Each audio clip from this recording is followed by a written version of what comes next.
Number 10. Resurrection. While not always influenced by Madeline and her own abilities, Maddie not only has a powerful healing factor, but she seems to have found herself in a constant cycle of resurrection. Meaning that even when she seems to be dead and gone and we haven't seen her for honestly years, she's the kind of villain, and honestly not even just a villain now, also just as a character, that always comes back. Madeline has been defeated multiple times and has returned since her initial introduction and defeat in Inferno more than 5 times over the course of her 40-year history. Now that is quite a lot of returns, and also quite a lot of disappearances, honestly. One thing is for sure, if Maddie is killed or seemingly permanently defeated or disposed of in some way, she always comes back. Eventually anyways. Might take a few years, but she'll be back. And friends, before I move on to our next spot on this list, if you love what we do here at Top 10 Nerd, be sure to show us you love us by clicking that subscribe button.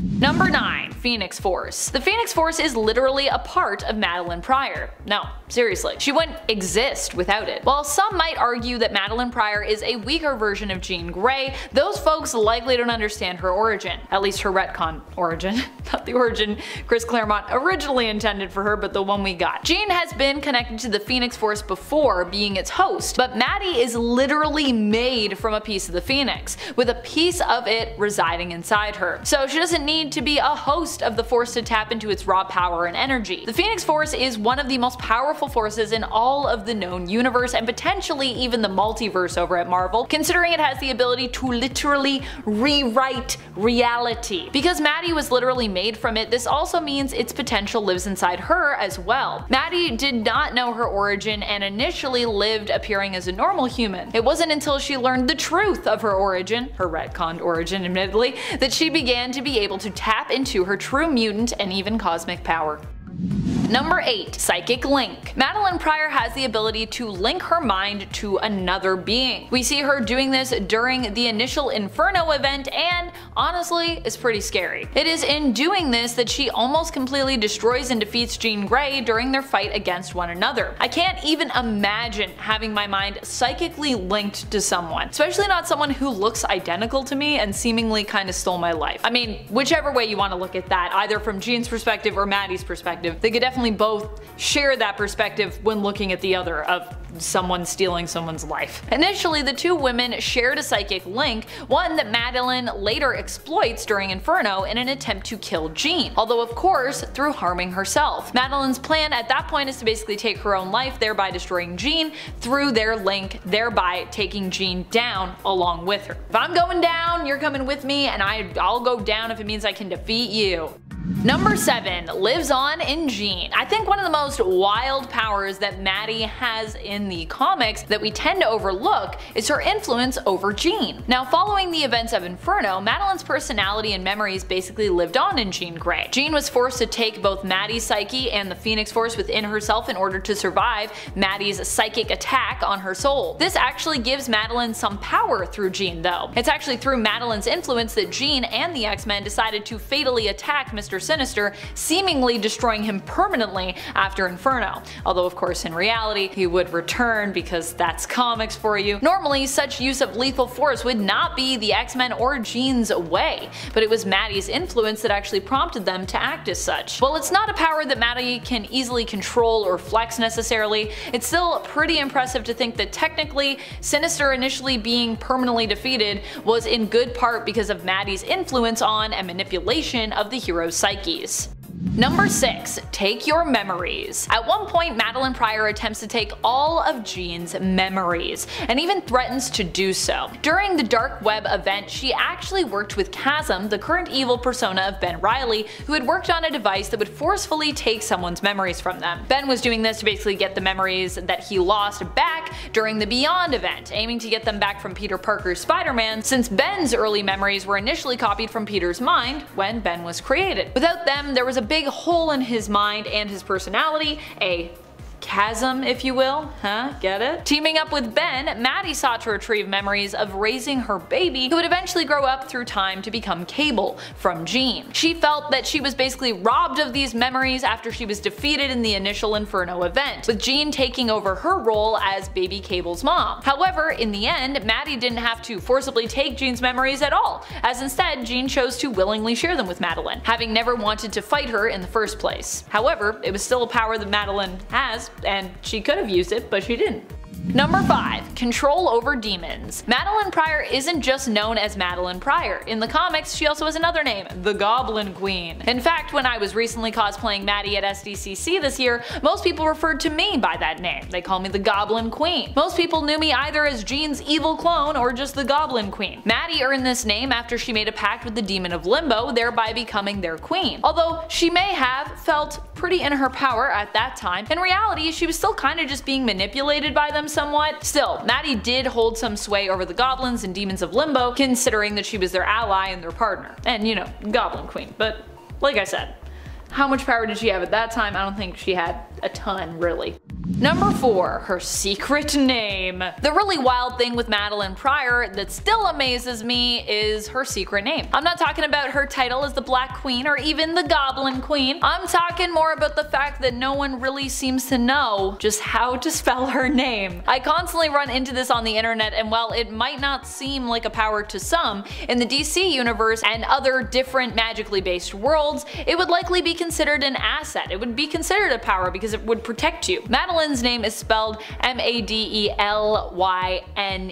with Pryor as P-R-Y-O-R. The fact that so many struggle to spell it or even know it would be seen as an asset in many other magical worlds where there is considered to be power in knowing and having someone's name. Like over at DC Comics, this is why some magic users have actually used alternative names. That way they can keep their real ones a secret, so that way demons can't like get their names and like control them or manipulate them. Constantine initially even tried to do this with Hellblazer, but he became too well known and famous and decided to give up his codename as a kind of take that statement to the magic community as a whole. So that's where that name comes from.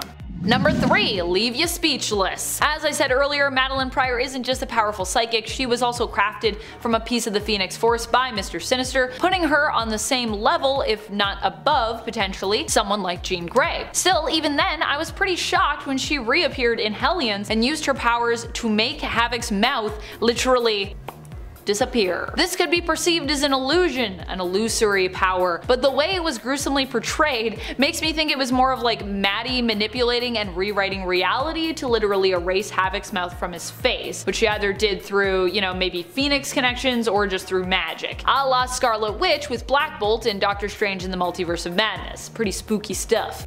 Number 2. Rules over Limbo. Recently, in the New Mutants comic, Madeline Pryor once more became the Goblin Queen. But this time, more literally the Goblin Queen. She actually took over ruling Limbo from Magic, and what's even more wild is she didn't seek to conquer Limbo, she didn't take it by force. Instead, Magic decided to give over rulership to Madeline. Magic had her own reasons, largely to get some distance from something that was literally attached to and represented her childhood trauma, while Madeline obviously had much to gain from the change in power, chiefly a whole kingdom. However, unlike last time when Madeline wanted to use the power of Limbo for ill, she was revealed to have actually genuinely turned over a new leaf, it seemed, wanting to keep the demons of Limbo in check. At least, that's how it seemed initially. Her designs ended up being somewhat reimagined, shall we say, for the Dark Web event, as she was more depicted as a villain there who used Limbo's resources and populace to once more invade New York City. But we'll get to that in a second. I mean, that all got resolved now. It's kind of a weird thing though, where they were like, she's good. Just kidding, she's evil again. Just kidding, she's good again. You're like, what's happening here? What are we doing with this character?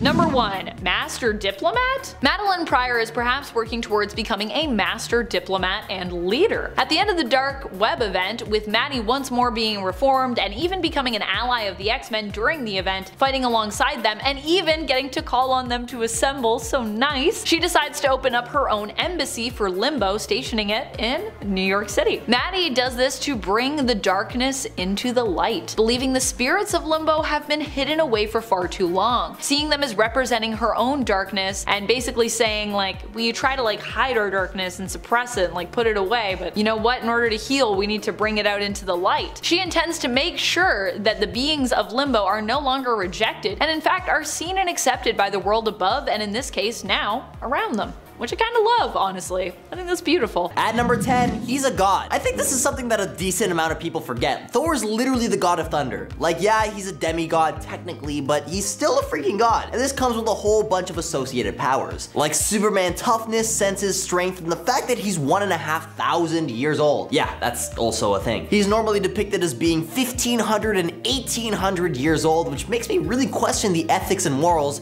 behind Thor and Jane's love triangle thing. Like, at what age does an Asgardian become legal? Or is that just like whenever their body decides to grow? Because again, they're gods. As deities, this aspect is inherent to their existence, granting Thor self-sufficiency and rendering him immune to the same necessities for aging as humans. So while Odin serves as an example of aging among gods, Thor is always looking good, so I doubt he'll get old anytime soon. If you're enjoying this video so far, please support us by giving this video a like, subscribing to Top 10 Nerd, and ringing that notification bell. At number 9 is Super Breath. Introduced and seemingly only used in Journey into Mystery number 86 from back in 1962, Thor has the ability to blow really hard. Okay, wait, let me rephrase that. He will blow you to kingdom come. No, that's even worse. There's no good way to say it. Well, what I mean is that Thor's god lungs are so powerful, he could actually cause a hurricane with an exhale. In the comic in question, a villain known as Zarko tries to shoot Thor with a pew-pew that would send him to another dimension, but to stop this from happening, Thor uses his super breath, which is described as a hurricane force, to get out of it. No idea how breath can save you from entering the 4th dimension, but hey, all bets are off with this one because it was only used once, and of course, in the comics. There will never be an explanation that makes sense. At number 8 is super speed. Thor, a deity wielding the mighty Mjolnir, possesses astonishing speeds in his arsenal. He isn't just renowned for his immense strength within the Marvel universe, but also his extraordinary swiftness, surpassing even the speed of light. This remarkable velocity enables Thor to outpace Quicksilver, a prominent speedster among the X-Men, essentially Marvel's answer to the Flash. While an exact measurement of Thor's velocity remains elusive, he has indicated that on Earth his speed is supersonic, yet when traveling in space he can circumnavigate the sun and span the universe in mere seconds, feat made possible by Mjolnir's ability to transcend time and space. Indeed, Thor's exploits include even freaking time travel. At number 7 is All Tongue. Well, this might sound like something you'd see on a Toronto guy's Tinder profile. It isn't exactly what you'd think. An Asgardian deity responsible for safeguarding the 9 realms, Thor's duty often requires interactions with vastly diverse races, many of which communicate in distinct languages. And although filmmakers tend to simplify matters by having everybody speak English for audience interpretation, the comic version of Thor possesses the remarkable ability to converse fluently in the language of all 9 realms. He can actually choose which language to use during a conversation. This remarkable skill is known as the All Tongue, a gift that ensures whoever communicates with him will hear his words in their native tongue, allowing for seamless understanding. So basically, Thor can talk in whatever language he wants, and everyone he's talking to is able to understand him. Like a live-in-the-moment translator that actually gets the grammar right instead of just being a literal word-for-word translation. At number 6 is Warrior's Madness. Comic books and movies have depicted numerous instances where heroes find themselves facing superior and overwhelming forces in battles. Tactics they employ to survive against insurmountable odds and achieve victory can be attributed to a range of factors, and among these heroes, Thor stands out as someone who's endowed with such an ability which, if harnessed, has the potential to significantly impact not only his adversaries, but also all those close to him. When he's in a pinch, Thor can call upon the Warrior's Madness. The Warrior's Madness, also referred to as Sin Unpardonable, stands as Asgard's most forbidden affliction under Odin's decree. Those afflicted bear the weight of a dire penalty, with only the most solemn sacrifices capable of redemption. This malady grants Thor a tenfold surge in strength and endurance, yet perilously endangers his mental well-being. It manifests through symptoms such as berserker fury, intense migraines, erratic thoughts, savage and animalistic actions, uncontrollable behavior, and irrationality. At number 5 is Earthbending. During the early 2000s, a series of intricate events led to numerous Asgardians becoming trapped within the bodies of ordinary humans. This continued until Thor emerged from his prolonged slumber, breaking the cycle of Ragnarok and establishing a new Asgard above Oklahoma. Thor's return marked a rebirth, unveiling his extraordinary power over Earth itself, elevating him to one of the mightiest Asgardian deities. Embracing his elder god lineage, Thor's abilities expanded beyond mere weather manipulation. He gained dominion over vast chasms spanning continents and trigger earthquakes. In moments requiring more than weaponry and brawn, the creation of chasms to separate Thor from his adversaries proved to be an essential strategy. At number 4 is teleportation. In 2000, 2000, Marvel introduced the Ultimate Marvel Universe as a way to refresh long-standing characters with new variations and minor reboots. On Earth 1610, many of Marvel's iconic figures underwent an updated and reimagined depictions, including Thor, who exhibits a distinct divergence. In this rendition, Thor's reliance on Mjolnir for his abilities is diminished, showcasing a more arrogant and resilient warrior. Unlike his traditional counterpart, Thor from 1610's powers are not solely derived from Mjolnir. Rather, they're channeled through the enchanted hammer, resulting in a significant reduction of his power level within the Ultimate Universe. However, this drawback is balanced by his new form ability to teleport through rune magic. Reports suggest that he can traverse vast distances, spanning cosmic expanses and bridging dimensions. Despite these unique traits, the full scope of Thor's capabilities in this universe remains a mystery. At number 3 is Anti-Force. Beyond its association with potent lightning bolts, Mjolnir possesses a versatile range of abilities. Among these, it can harness and manipulate diverse energies, unleashing multitude of formidable blasts. The Anti-Force stands as one of the most formidable, albeit used sparingly, in a weapon of last resort against adversaries who defy conventional defeat. The Anti-Force's immense destructive energies are inherently pervious, capable of obliterating entire planets. Thor can now create, shape, and manipulate anti or negative forces, which work in different ways depending on the force. Anti-gravity, for example, would repel objects instead of attract. Anti-electromagnetism would cause like charges to attract and opposite charges to repel. Anti-friction and anti-velocity would speed up objects or flow instead of resisting them. Anti-strong force would cause nuclei to explode, and the anti-weak force would cause radioactive growth instead of radioactive decay. Pretty weird. At number 2 is the Odin Force. On various occasions, Thor has been granted the mighty of Odin Force, an infusion of the cosmic and mystical energies from the realm of Asgard by his father. This divine inheritance amplifies all of his abilities, amalgamating Odin's, Vili's, V's, and his own powers, thus significantly elevating Thor's prowess. Demonstrating this augmented might, Thor managed to fracture Captain America's shield with a single blow, relocated Asgard above New York City's skies, and contained a nuclear missile's explosion. The extent of Thor's achievements while wielding this power was considered just a fraction of its potential, as per the avatar of Odin Force. As Mjolnir suffered the damage during a confrontation with Bor, Thor sought the assistance of Stephen Strange for its repair, and to mend the hammer, Strange revealed that Thor would need to invest his remaining Odin Force and permanently bind the essence with the hammer. Despite the risk, Thor willingly underwent ancient ritual performed by Dr. Strange, channeling the Odin Force back into Mjolnir and restoring its integrity. Becoming the Allfather of Asgard after the War of the Realms, Thor once again bequeathed the mighty Odin Force, with Odin's ultimate sacrifice granting him access to its full potential. At number 1 is the Celestial Chef. Jarnbjorn, a dwarven forged battle axe crafted from its guardian steel for Runa, an original Valkyrie member, became significant as she vanished, absorbed by the headless Celestial. Stored in Asgard's arsenal, the weapon was later wielded by Thor before he possessed Mjolnir. In the 9th century, struggling to lift Mjolnir, Thor utilized Jarnbjorn as his primary tool against various earthbound adversaries such as frost giants, trolls, and dragons. During the 11th century, Thor empowered the axe with his blood to permeate celestial armor, confronting Apocalypse. However, Thor eventually lost Jarnbjorn, which was later claimed by Kang the Conqueror from Baron Mordo's tomb. The Apocalypse twins, Uriel and Eamon, took the axe from Kang and employed it to slay a celestial gardener, becoming the new Apocalypse and orchestrating a plot to incriminate Earth for its demise. The twins manipulated Scarlet Witch to save mutants while humanity faced destruction, leading to the transportation of all mutants to their Ark, leaving Earth and its inhabitants behind. Number 10, faster than lightning. I knew Hyperion was fast, but I did not know he was that fast. Honestly, kind of the same with his strength. It's interesting to learn he's an Eternal because Eternals I always think of being somewhat limited in terms of their physical abilities, even though they are extremely powerful. Hyperion as an alien Eternal though might be even more powerful all around.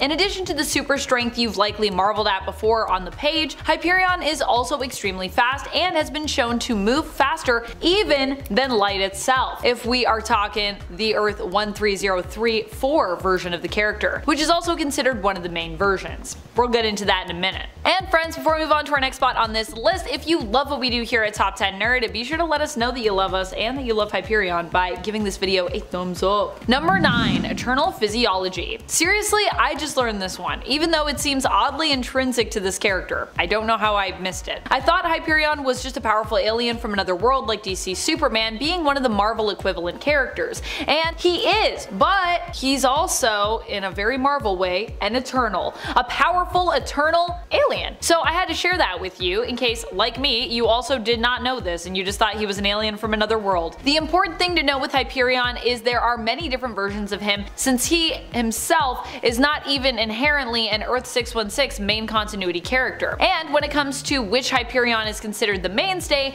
that has actually kind of changed over time. For this point though, we're talking about Hyperion of Earth 712, who first appeared in Avengers 85 back in 1971. The first Hyperion to appear, I believe, in the comics. And when it comes to this version of the character, he is actually considered to be an Eternal. In fact, I think all versions of him are still considered to be Eternal, but still somehow I missed that origin. This is how Hyperion is able to channel energy, which ultimately charges his powers. To be clear, this version of Eternal physiology does not translate to robots like we learned in the MCU, which is also based off of a revelation of what the Eternals are in the comics as well, at least the Earth-based Eternals. However, at this time they were just prehistoric humans initially who were experimented on by the Celestials when they visited Earth more than a millennia ago, and the Celestials also went out to other planets, did this in other places, so there are other Eternals. Hence why Thanos is also kind of connected to the Eternals, he's also one. But from Titan. Number 8. Invulnerable in every sense. Okay, so I knew Hyperion was invulnerable, but what I didn't fully comprehend is just what high level of invulnerability he possesses. If we're talking about Earth 712 Hyperion, the first version of the character to appear, we have seen him completely unharmed by impossibly strong weapons and metals such as Ultimate Wolverine of Earth 1610's adamantium claws. Wolverine's claws are typically known for being able to cut through most things, but apparently Hyperion is not one of those things, or beings rather, that he can harm with his famous weapons. Aside from that, this version of Hyperion has also withstood direct blows from Thor's famous Uru hammer, Mjolnir. Withstanding the blow of Thor's hammer is no easy feat, and even some of the most resilient heroes and villains from Marvel crumble under the weight of its blows. So, pretty impressive. Number 7. Doesn't need to breathe. We don't know this one for sure when it comes to certain versions of this character, but what we do know about Earth 712 Marcus Milton, aka Hyperion, is that he can travel in space without any assistance. He doesn't need a special suit, and it doesn't seem to be through the specific use of a power that he can protect himself from the cold vacuum of space. Some believe he can survive flying around in space where there is no oxygen because, well, he doesn't actually need to breathe. On top of this, we know that Hyperion can continue to fight for days on end without tiring, only growing tired after multiple days of relentless and unyielding battle, where he has to operate at his peak levels of power. While not confirmed for Earth 712's Hyperion, the version of Earth 13034 has confirmed that he doesn't depend on oxygen to survive, which likely means that his 712 counterpart doesn't need to breathe either. Number 6. Powered by the sun. Something else that I find fascinating about Hyperion, and that I didn't personally know, is that he is literally solar powered. He can actually absorb solar energy and use this to give himself energy, which is how he can fight for so long in battle. He basically takes in the solar energy and converts it to usable energy in his body. If his solar energy stores are full, once he depletes energy accrued through other more typical means for us humans, he can use the solar photons to keep himself going, converting those into energy which he then uses to power himself. I guess this shouldn't surprise me, considering he is, like I said earlier, basically one of Marvel's versions of DC Superman, but I didn't know that he was that close to an adaptation, even sharing Clark's sort of solar-based abilities in some regards. It's a little different, but still similar. Number 5. What tires us only makes him stronger. Not only does Hyperion not need to breathe, which makes him a pretty scary foe to face, to be honest, if you had to, but he doesn't tire at all in the same way that we do. When humans exert themselves, and more specifically their muscles, they actually expel energy. The stress on your body and your muscles causes you to tire physically, and in some cases mentally, and causes you to get sore afterward in response to this stress. For Hyperion though, the stress and chemicals that we release that communicate to us to slow down actually only power him up. So as he gets exhausted, he actually becomes more energized. The fatigue turns into energy in his body because of his unique physiology, meaning that while some other Marvel characters might tire through when they're fighting Hyperion in a battle, Hyperion would be more than ready for the next round, despite despite clearly having just exerted himself. Number 4. Immune to extreme temperatures. While if you put most of us below freezing or above boiling temperatures, we'd simply get super messed up and eventually die, for Hyperion, this is not a risk. The version of the character that hails from Earth 13034 is actually so durable that he can resist the effects of extreme temperatures, meaning that freezing him or setting him ablaze will basically have no effect on the hero, at least when it comes to the temperature. He can apparently survive temperatures lower than -200 degrees Celsius and higher than 6,000 degrees Celsius. I can't even imagine spending a full day outside when it's higher than like 45 degrees Celsius, so I can't imagine how he doesn't just simply turn into a literal human puddle of goo in plus 6,000, but apparently he would still be solid, even in that super extreme heat. Number 3. Cosmic energy powered healing factor. I would expect someone like Hyperion to have a healing factor, but what I wouldn't have guessed is exactly how said healing factor works. For Hyperion, he is actually able to manipulate cosmic energy, and it is through this manipulation that he heals himself. His healing factor is so intense that it protects him at all times from disease, infections, and even erases the effects of aging, keeping him eternally young. However, it is also reliant on his cosmic energy stores, which is also what he uses when activating his atomic vision. So while you might have known that Hyperion has a healing factor, you may not have understood that overusing his atomic vision, which depletes his cosmic energy stores, results in Hyperion being unable to heal himself. However, as long as he can survive whatever injury was done to him, he can always replenish his stores to heal later, so it's a temporary thing. Using his atomic vision actually also does damage to his eyes,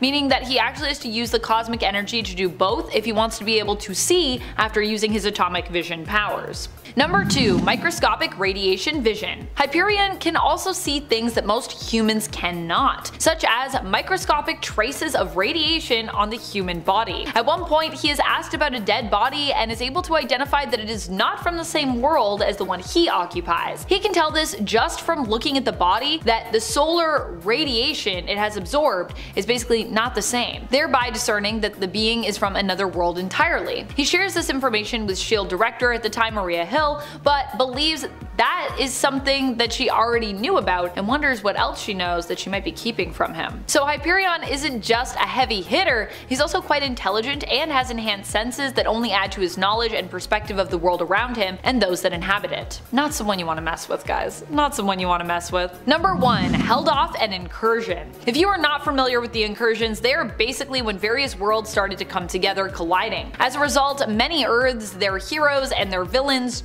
died, with those universes obliterating one another in the collision. When the incursions came for Hyperion's world, he decided to put himself in between the collision to stop it, and for a moment he actually succeeded, holding the two universes apart, using just his own strength. However, he couldn't hold this forever, and eventually the worlds would collide, but even then, Hyperion would remain! This was a feat accomplished by the Hyperion of Earth 13034. I still can't believe that he survived that. That's crazy. Number 10. Thermokinesis. Considering his name is Iceman, everyone knows that Bobby Drake has cryokinesis, aka the ability to generate, manipulate, and fully control ice and snow. But this goes hand in hand with his thermokinesis as well. This is the ability to lower both his external and internal body temperature, which projects intense coldness from his body. Like the rest of us humies, the nerve centers for regulating Iceman's body temperature are found in the part of the brain called the hypothalamus. Unlike us though, Iceman can mentally override his hypothalamus to allow his body temperature to be lowered. This ability converts the latent thermal energies in and around his body into an unknown form of energy that is then dissipated. Now this would potentially hurt a human, but a related mutation has also rendered his body tissues unaffected by sub-zero temperatures, thankfully and luckily. Iceman can consciously immediately lower his body temperature from its normal 98 degrees Fahrenheit to absolute zero and lower within the span of a few tenths of a second. Number 9. Icy cover. As Iceman's body temperature drastically falls, the surrounding moisture in the air that is in contact with him also begins to lower in temperature. In a similar but much more extreme way that condensed moisture forms frost, the moisture surrounding Iceman forms an icy covering which encompasses his entire body and obscures his face. When Iceman first began doing this and appeared in the early X-Men comics, this ability essentially made our mutant look like a snowman. He was covered head to toe in snow. But as Bobby learned to increase the severity of his coldness, the consistency of this frozen moisture became crystalline ice. This ice constantly cracks with any movement of his body and immediately reforms, allowing Bobby to move, but with a cracking ice sound every time. Through practice, Iceman has learned to control the intensity of his coldness, and he can selectively lower the temperature of isolated parts of his body to cause this icy shielding in specific areas.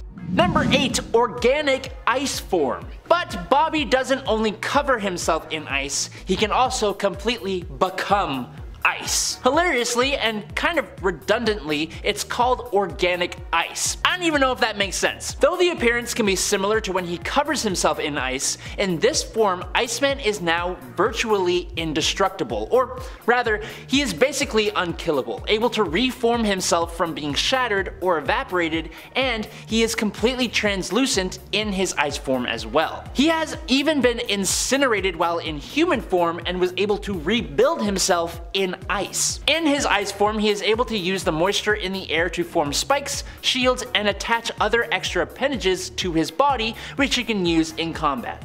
Number 7. Ice Golems. Unsurprisingly, Iceman has the ability to create structures out of ice. The level of detail is determined by his own imagination, as his mastery over his powers has reached the atomic level. For most of his superhero career, Iceman was not able to make the ice sculptures move of their own accord, but this all changed during the Battle of the Atom event in 2013, when Iceman showed off a new extension of his abilities. It was revealed that Iceman can create basic ice structures that possess a rudimentary intelligence. One of these sculptures actually rebelled against Iceman and joined the Brotherhood, which is just freaking weird. It also makes no sense, but this is a comic, so we just go with it. These constructs have been seeming ice clones of Iceman himself, or they have also been big, hulking behemoths and ice monsters. Some other constructs Bobby has created have been turning raindrops into fists that he used against the Iron Fist, a crystal-like ice focuser able to focus the laser beams of Cyclops, and even an entire ice city with intricate details.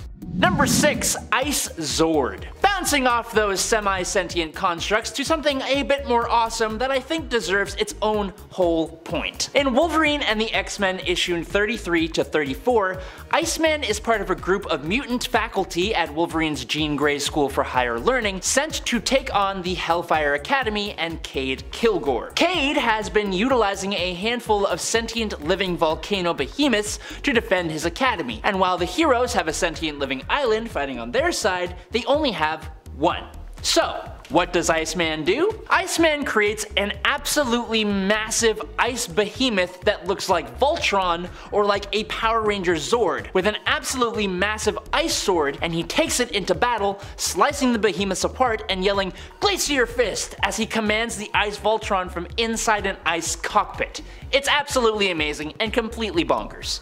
Number 5. Hydrokinesis. Alright, so we know Iceman can control ice. But there was a time when Emma Frost mentally controlled Bobby, and she utilized his powers in ways that he had never even imagined. It turns out that since Iceman can control ice, which is just frozen water, then it actually makes total sense that he also has hydrokinesis, or the ability to manipulate water. And since he is a potential Omega level mutant, he can do it at a molecular level. We know that he can use surrounding moisture to augment himself, but when Emma was controlling him, she used his power to travel within large bodies of water very quickly by breaking down to his base levels in the water and then reforming at his destination. Iceman has demonstrated the ability to be transformed into nothing more than water or water vapor, yet remain conscious and retain the use of his powers. Essentially, wherever there is any moisture of any kind, Iceman is a threat. Number 4. Cryokinetic perception / cryo travel. Okay, so I'm going to wrap these two up into one, even though they aren't really technically fully the same, although they kind of are at the same time. For starters, after Bobby, whose powers were significantly amplified and who was kind of a little bonkers at the time, managed to freeze the earth in ice and snow, he gained the ability to spread his actual consciousness through the ice and through the snow to allow him to perceive literally all events occurring within it. He could monitor the entire earth through the ice ice and snow, and it made him practically a god. With his ability to transform organic matter, such as the human body, to organic ice and back again, it is possible for him to project his consciousness through moisture molecules and reform his body at the destination, like he did when Emma Frost controlled him, and he did indeed do this in this story as well, traveling through the ice and snow and appearing wherever he wanted.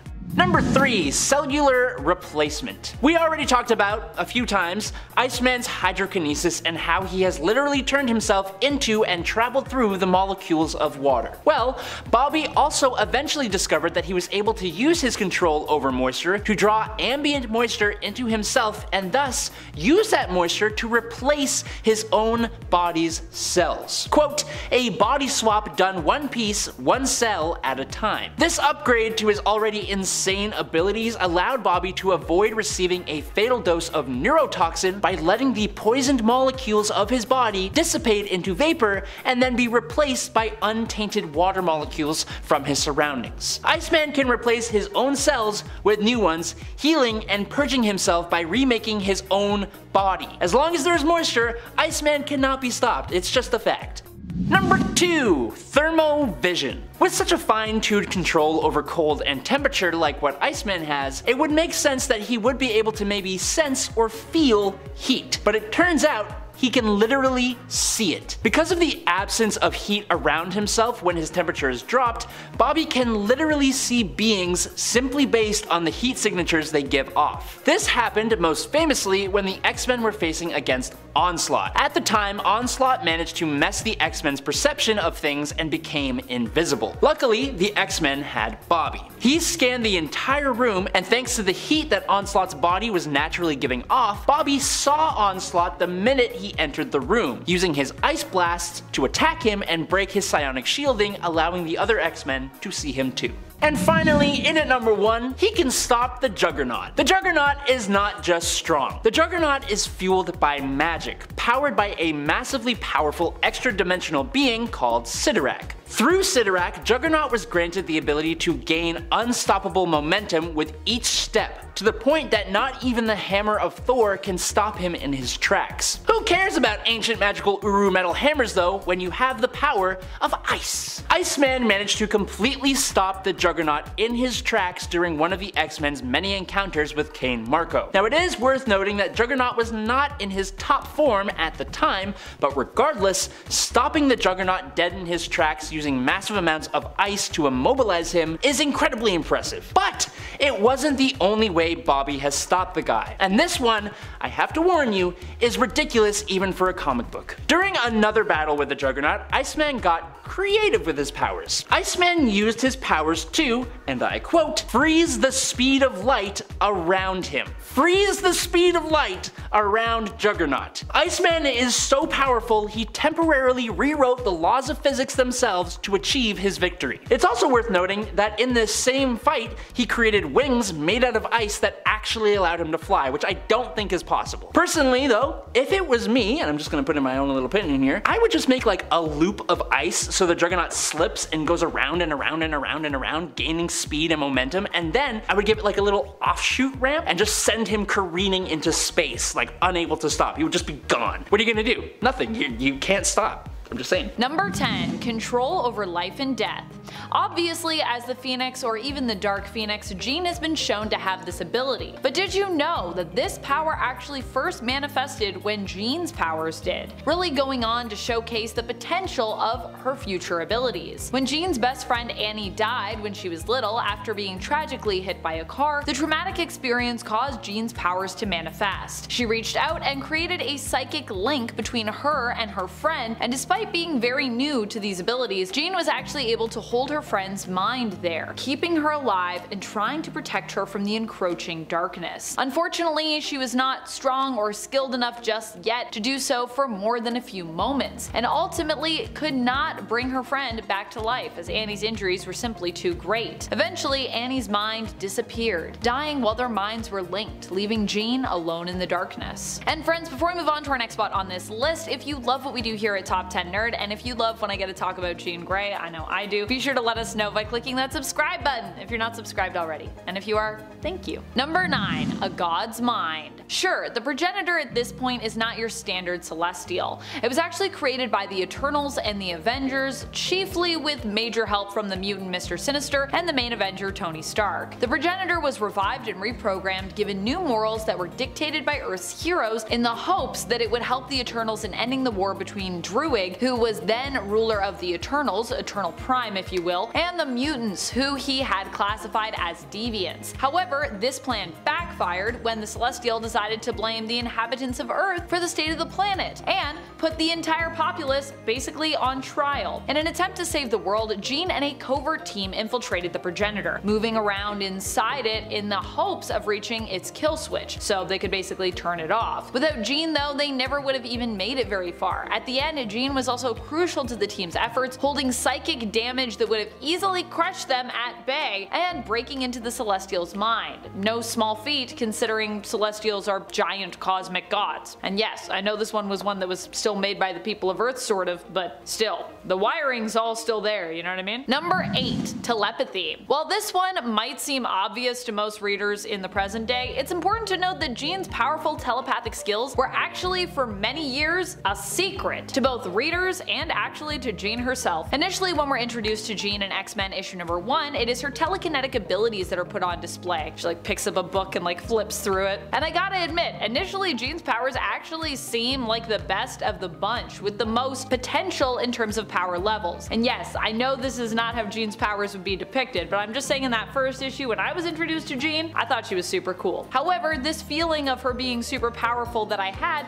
would be very short-lived, as Jean would be shown to struggle with even lifting her own weight telekinetically. In fact, at one point, I think it's even mentioned that Jean's own physical weight is her max limit for what she can lift with her mind. Apparently, what one can lift with one's own body is weirdly relevant, or used to be anyways, when it came to what a superhero could lift with their mind. Jean's like, I can't lift that much. They were like, you can't lift that much with your mind either, girl. Evidently, we didn't want to let Jean be too powerful. Otherwise, who would act as the team's damsel in distress? Which was the role Jean quickly became relegated to filling, honestly. However, later on, not only would her telekinetic powers become stronger as a result of both training and her bond to the Phoenix Force, but we'd also learn that this wasn't even Jean's major ability. No. As a psionic, Jean actually became known for being more powerful as a telepath, an ability that was hidden away from her for most of her life in an attempt to protect her from her own inexperience and her power's instability, thanks to mental blocks that were put in place by, you guessed it, Charles Xavier, who first met Jean when she was very young and her powers had just begun to manifest. Charles, of course, would eventually remove these blocks later in Jean's life when he felt that Jean was better equipped to handle these extraordinarily powerful abilities. And maybe when he was like, you know what, I should probably, the cat's out of the bag, I gotta let people know Jean's actually super OP. I think he didn't want Jean to harsh his mellow, to be honest. Number 7. Empathy. One of the most overlooked powers that I think Jean and some others possess is the power of empathy. Empathy basically means that you feel what others feel. When someone says to you, I empathize, it's different than saying I sympathize, because they aren't just, you know, imagining what you're going through and trying to understand it. They actually feel what you feel, likely having shared an experience with you or an emotional response at the very least. In comic book terms, being empathic, it doesn't usually just mean feeling what others feel. It can also mean controlling others' emotions, or using the emotions of people around you to make other people feel differently. A power that Jean has demonstrated before, like when she used her empathic skills to defeat Xavier's evil twin, Cassandra Nova. And she's actually used this ability to defeat a lot of people, I'm gonna be honest. But I don't think people think about the empathy, and it's pretty crazy, man. Number 6. Finding the weakness. I mean, as a telepath, of course Jean can scan your mind and take with her any information that she finds. And this, of course, includes, you guessed it, any weaknesses that you have. Especially if you fall into the trap of thinking about said weaknesses while Jean is in your mind. If you have a nut allergy, watch out if Jean Grey's around you if you're fighting her. But even if you don't think about your weaknesses, Jean could probably easily find this out. That is exactly what she managed to do, although it wasn't quite as easy to know when she got inside his head. And you'd think telepathically he'd be pretty gifted himself, being the creator and leader of a hive mind as the Clintar and symbiote King in Black. But even Null could not resist Jean's power. Although she did have to try really hard, admittedly. Number 5. Overcoming mental blocks. This is most likely a case of writers just forgetting the focus of Jean's psionic powers in the earlier days, but it happened in continuity. So that also means we can kind of count their possible mistake as actually a major strength for Jean. And if another writer wanted to reflect back on this moment, they could easily use it to bolster Jean's power levels even back in the day when she was notably written to be a lot weaker. Remember how I said that Professor X created mental blocks for Jean when it came to her telepathy, which he later removed when he felt she was ready to handle her own off-the-charts power levels? Well, apparently early on, Jean did still display some telepathic abilities, even somehow with those blocks supposedly in place. She read Professor X's mind in an issue of Captain America, sensing that something was wrong by reading his thoughts. She literally says like she read his mind, basically. If this is true and it's considered canon,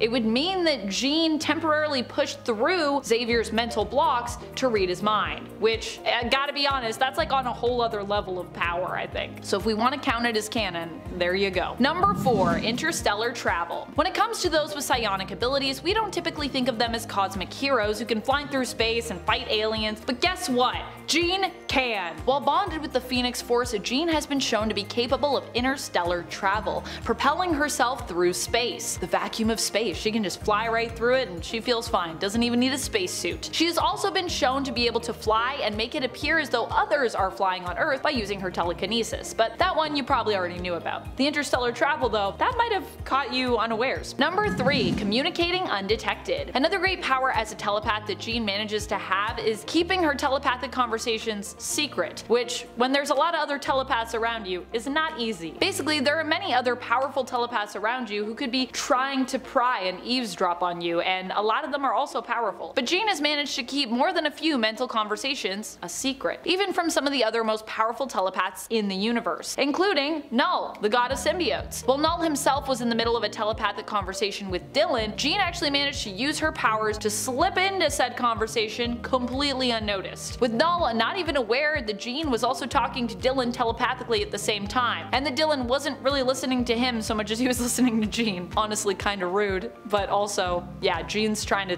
tell Dylan how to save the day, so fair enough. Number 2. Control over nightmares. I don't know what's more frightening, the fact that Jean can basically manipulate people's dreams and nightmares through the villain Nightmare, or the threat she gave Nightmare after defeating him, where she basically said if she had to deal with him again, she was gonna destroy him at an atomic level. She's like, look, I don't like to end people's lives, but if you mess with me again, I will destroy you at an atomic level. Either way you slice it though, when it comes to nightmares that have been created by the god of nightmares himself, Nightmare, Jean is the one who would really call the shots between them when they're pitted against one another. I've seen them run into each other a few times, and it does not end well for Nightmare.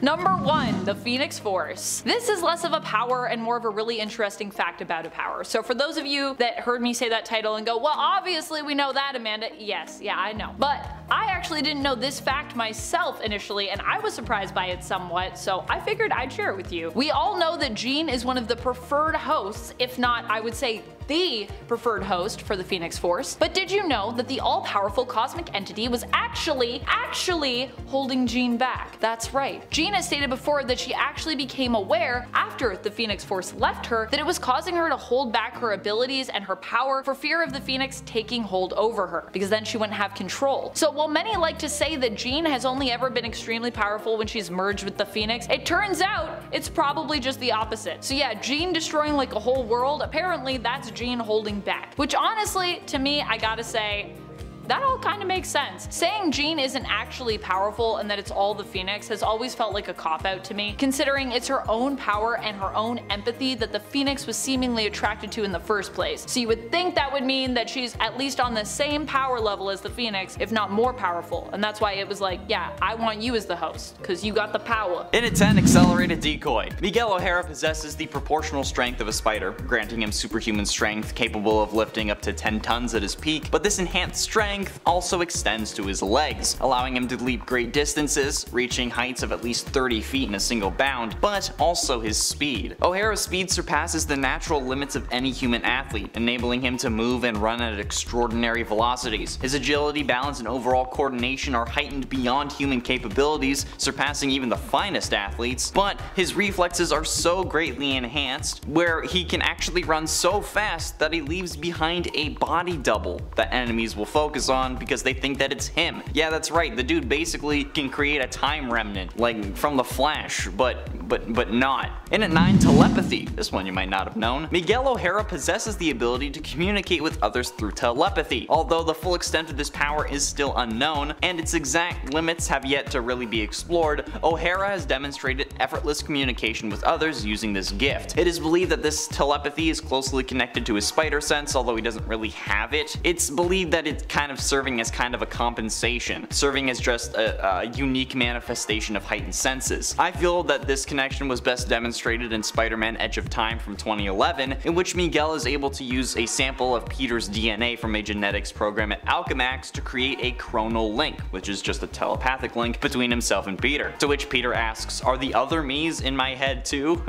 But they weren't. Miguel tries to explain the situation of that game to Peter, however Peter believes that there's a crazed killer on the loose in the building, so that he has to stop him before he kills everyone. But yeah, it's a great game, okay? Edge of Time, 10 out of 10, play it. And at 8, telescopic vision. Miguel also possesses exceptional visual acuity that surpasses that of average humans obviously, but even more so than you'd think. His eyesight allows him to see objects with incredible clarity at a much greater distance than normal, which obviously I'm wearing glasses I am in incredible envy of because I'm nearsighted. But even in low light conditions, O'Hara maintains the same level of visual perception, enabling him to navigate in near complete darkness. It is speculated that he may have the ability to perceive the infrared spectrum, allowing him to detect body heat and potentially see beyond what is visible to others, but that's yet to be proven from my knowledge at least. He also possesses a superior flicker fusion horizon, granting him the ability to perceive details that would appear as a blur to most individuals. This heightened vision acts as a form of early warning system, enabling him to anticipate and react to attacks from a distance. Additionally, his vision extends to the detection of energy waves, and initially he had to actually wear sunglasses to cope with this heightened sensitivity, but continued to wear them after adapting his enhanced visual capability. But yeah, he had to wear sunglasses, and it actually ends up becoming a weakness too, which is kind of weird, but hey, it's still a thing. There you go. And it's 7, venomous fangs. Miguel resides in a timeline devastated by a past civil war. Trapped within the corrupt corporation of Alchemax, Miguel's scientific brilliance is exploited by his employers, who ensnare him in a web of addiction to prevent his escape. Seeking to rewrite his genetic makeup to get rid of this addiction, Miguel embarked on an experiment to restore his former life by utilizing a copy of his pre-addiction DNA. However, his plans were thwarted as his DNA became intertwined with that of a spider, resulting in a transformative mutation. As a result, Miguel assumed the characteristics of a spider, with fangs this time reminiscent of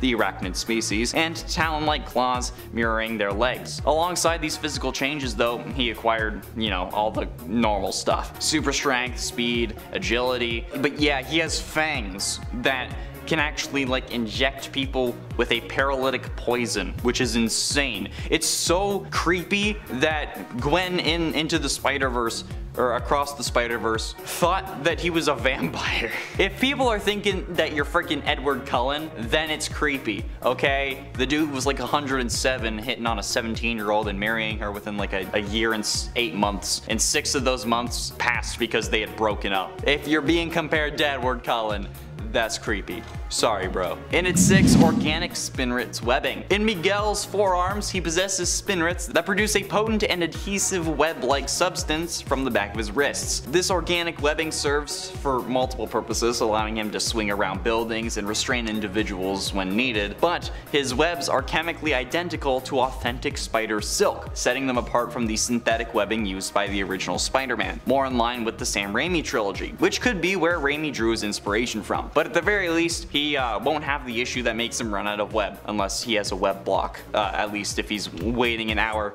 between webbings. Oh wait, sorry, that's his forearm. My mistake. Moving on. Halfway through into number 5, marksmanship. This Spider-Man was able to hit a hostile holding a hostage multiple times with a pistol, with a bullet only grazing the hostage. I mean, like, let's be honest here, this isn't the ideal situation. We'd much rather the bullets not graze the hostage, but it's still better than totally failing, and in a way it actually makes sense that he's skilled with firearms. He would have to have pretty good aim with all the web slinging he does, okay? Like, he has to be precise with it when he's using it to fight villains. It would definitely take some skill to shoot a web and grab someone's hand specifically with it, and if you weren't good with your aim, you'd be a pretty dead Spider-Man, especially when swinging throughout the city, okay? Like, come on. If you miss the building, splat. And given his speed, if the man can move so fast that he leaves behind an after image of himself, he should have enough time to properly aim his webbing, okay, and a gun. Yeah, while it's unexpected, it does make complete sense that he has good aim. He kinda has to, I guess. In at 4, original spider suit. This isn't necessarily a power, but hey,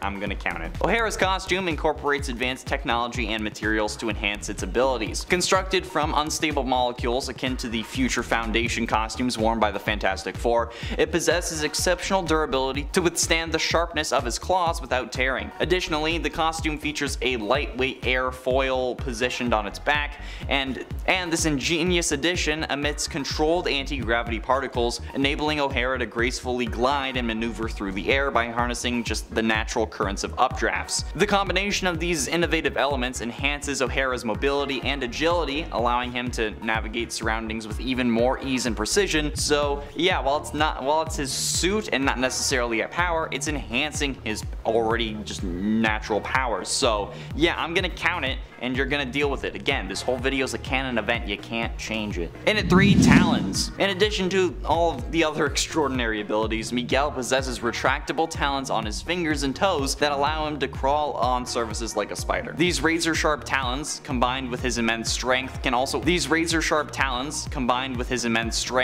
effortlessly rend even sturdy materials like cinder blocks into just ash, as demonstrated by severing Venom 2099's arm. Yeah, that was a thing he did. Miguel has also employed his talons to eliminate the Specialist, a powerful super soldier employed by Stark Fujikawa, and his talons effortlessly cut through molecularly dense body wraps designed to restrain him, and even enabled him to tear Electro 2099 in half after enduring an electroshock and evading another. Yeah, this dude's brutal. Notably, Miguel's talons are potent enough to actually punch out a shark, easily slicing through its flesh. So yeah, it's pretty damn scary. But ultimately, in number 2, accelerated vision. God, this dude's eyes are insane. I am jealous. O'Hara's visual acuity surpasses that of what you even thought before. That's right, because there's a third goddamn number. His vision remains equally as sharp in low light conditions, granting him the ability to see in the dark. But like, yeah, it's not as heightened as spider sense, okay? He doesn't have spider sense, but he still has insane vision in dark, and it still serves as an early warning, allowing him to anticipate and react to attacks from afar. Interestingly enough, he actually lacked the traditional spider sense possessed by Spider-Man until the game Spider-Man Shattered Dimensions, where Madame Web actually gave him the power for just the series of the game, but he didn't actually have them after the game. So it was just temporary for that game and that game alone, and he didn't have it after it, but hey, it's still pretty sick. And finally, in at number 1, extreme durability. This dude is a freaking tank, okay? His suit proved impervious to the corrosive touch of Venom 2099. He withstood an energy blast from the powerful Inhuman Lash, which should have disintegrated him. He survived an explosion and endured a brutal beating from Maestro, which is a future version of the Hulk with heightened strength and Bruce's intellect. Miguel remained relatively unscathed after enduring plasma blasts meant to subdue the Hulk of 616. He tore a tank turret off while being electrocuted. He's had exceptional agility, he can skydive for miles and land unharmed. He survived a tanker explosion that caused a building to collapse. He took a blow from Thor 2099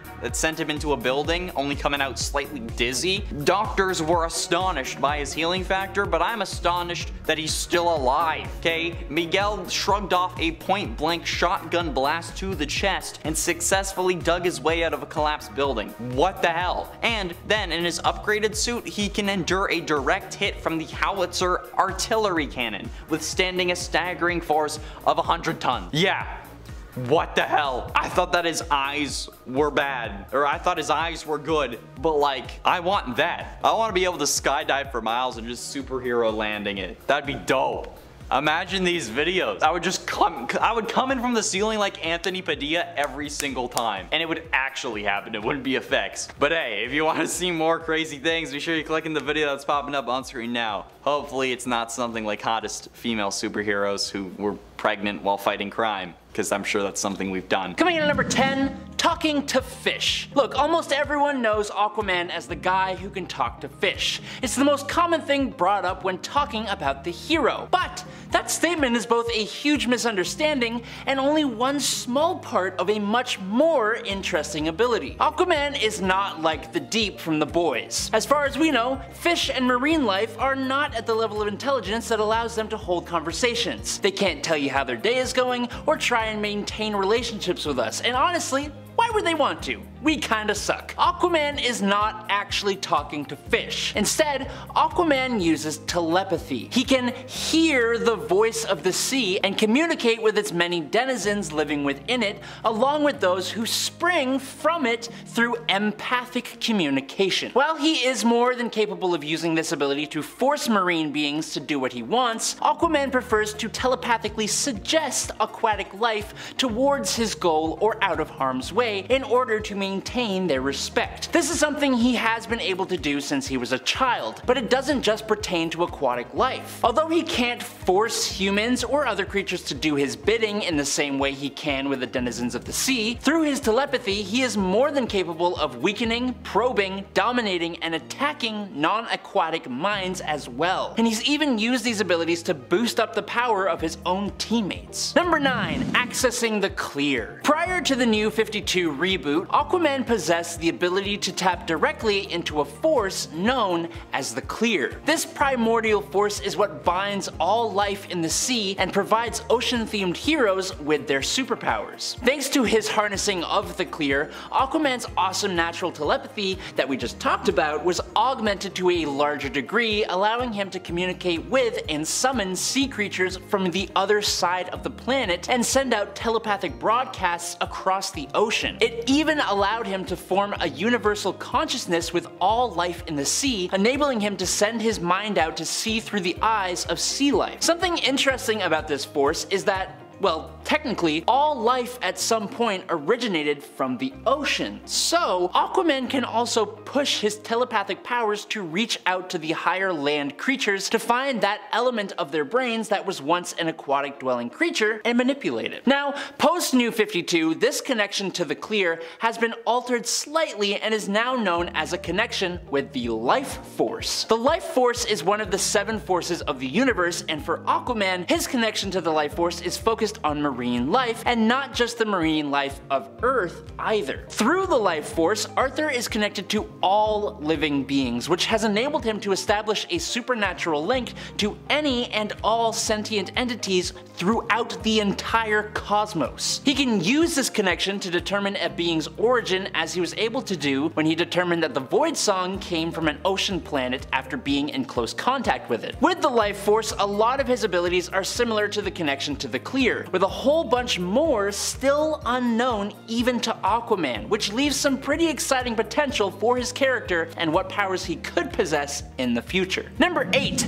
Night vision. Now, I don't know if you know, but the sea is deep, and a large majority of it is so far away from the surface that it's pretty much in a constant state of almost complete darkness. And even if it isn't, if it's nighttime or if we're looking through murky water, forget about it. You ain't seeing anything down there. It's estimated that the average human can see between 165 and 230 feet deep in moderately clear water. Well, for Aquaman, an Atlantean human hybrid, he once said that he could see clearly in depths as far down as 6,000 fathoms, aka 36,000 feet.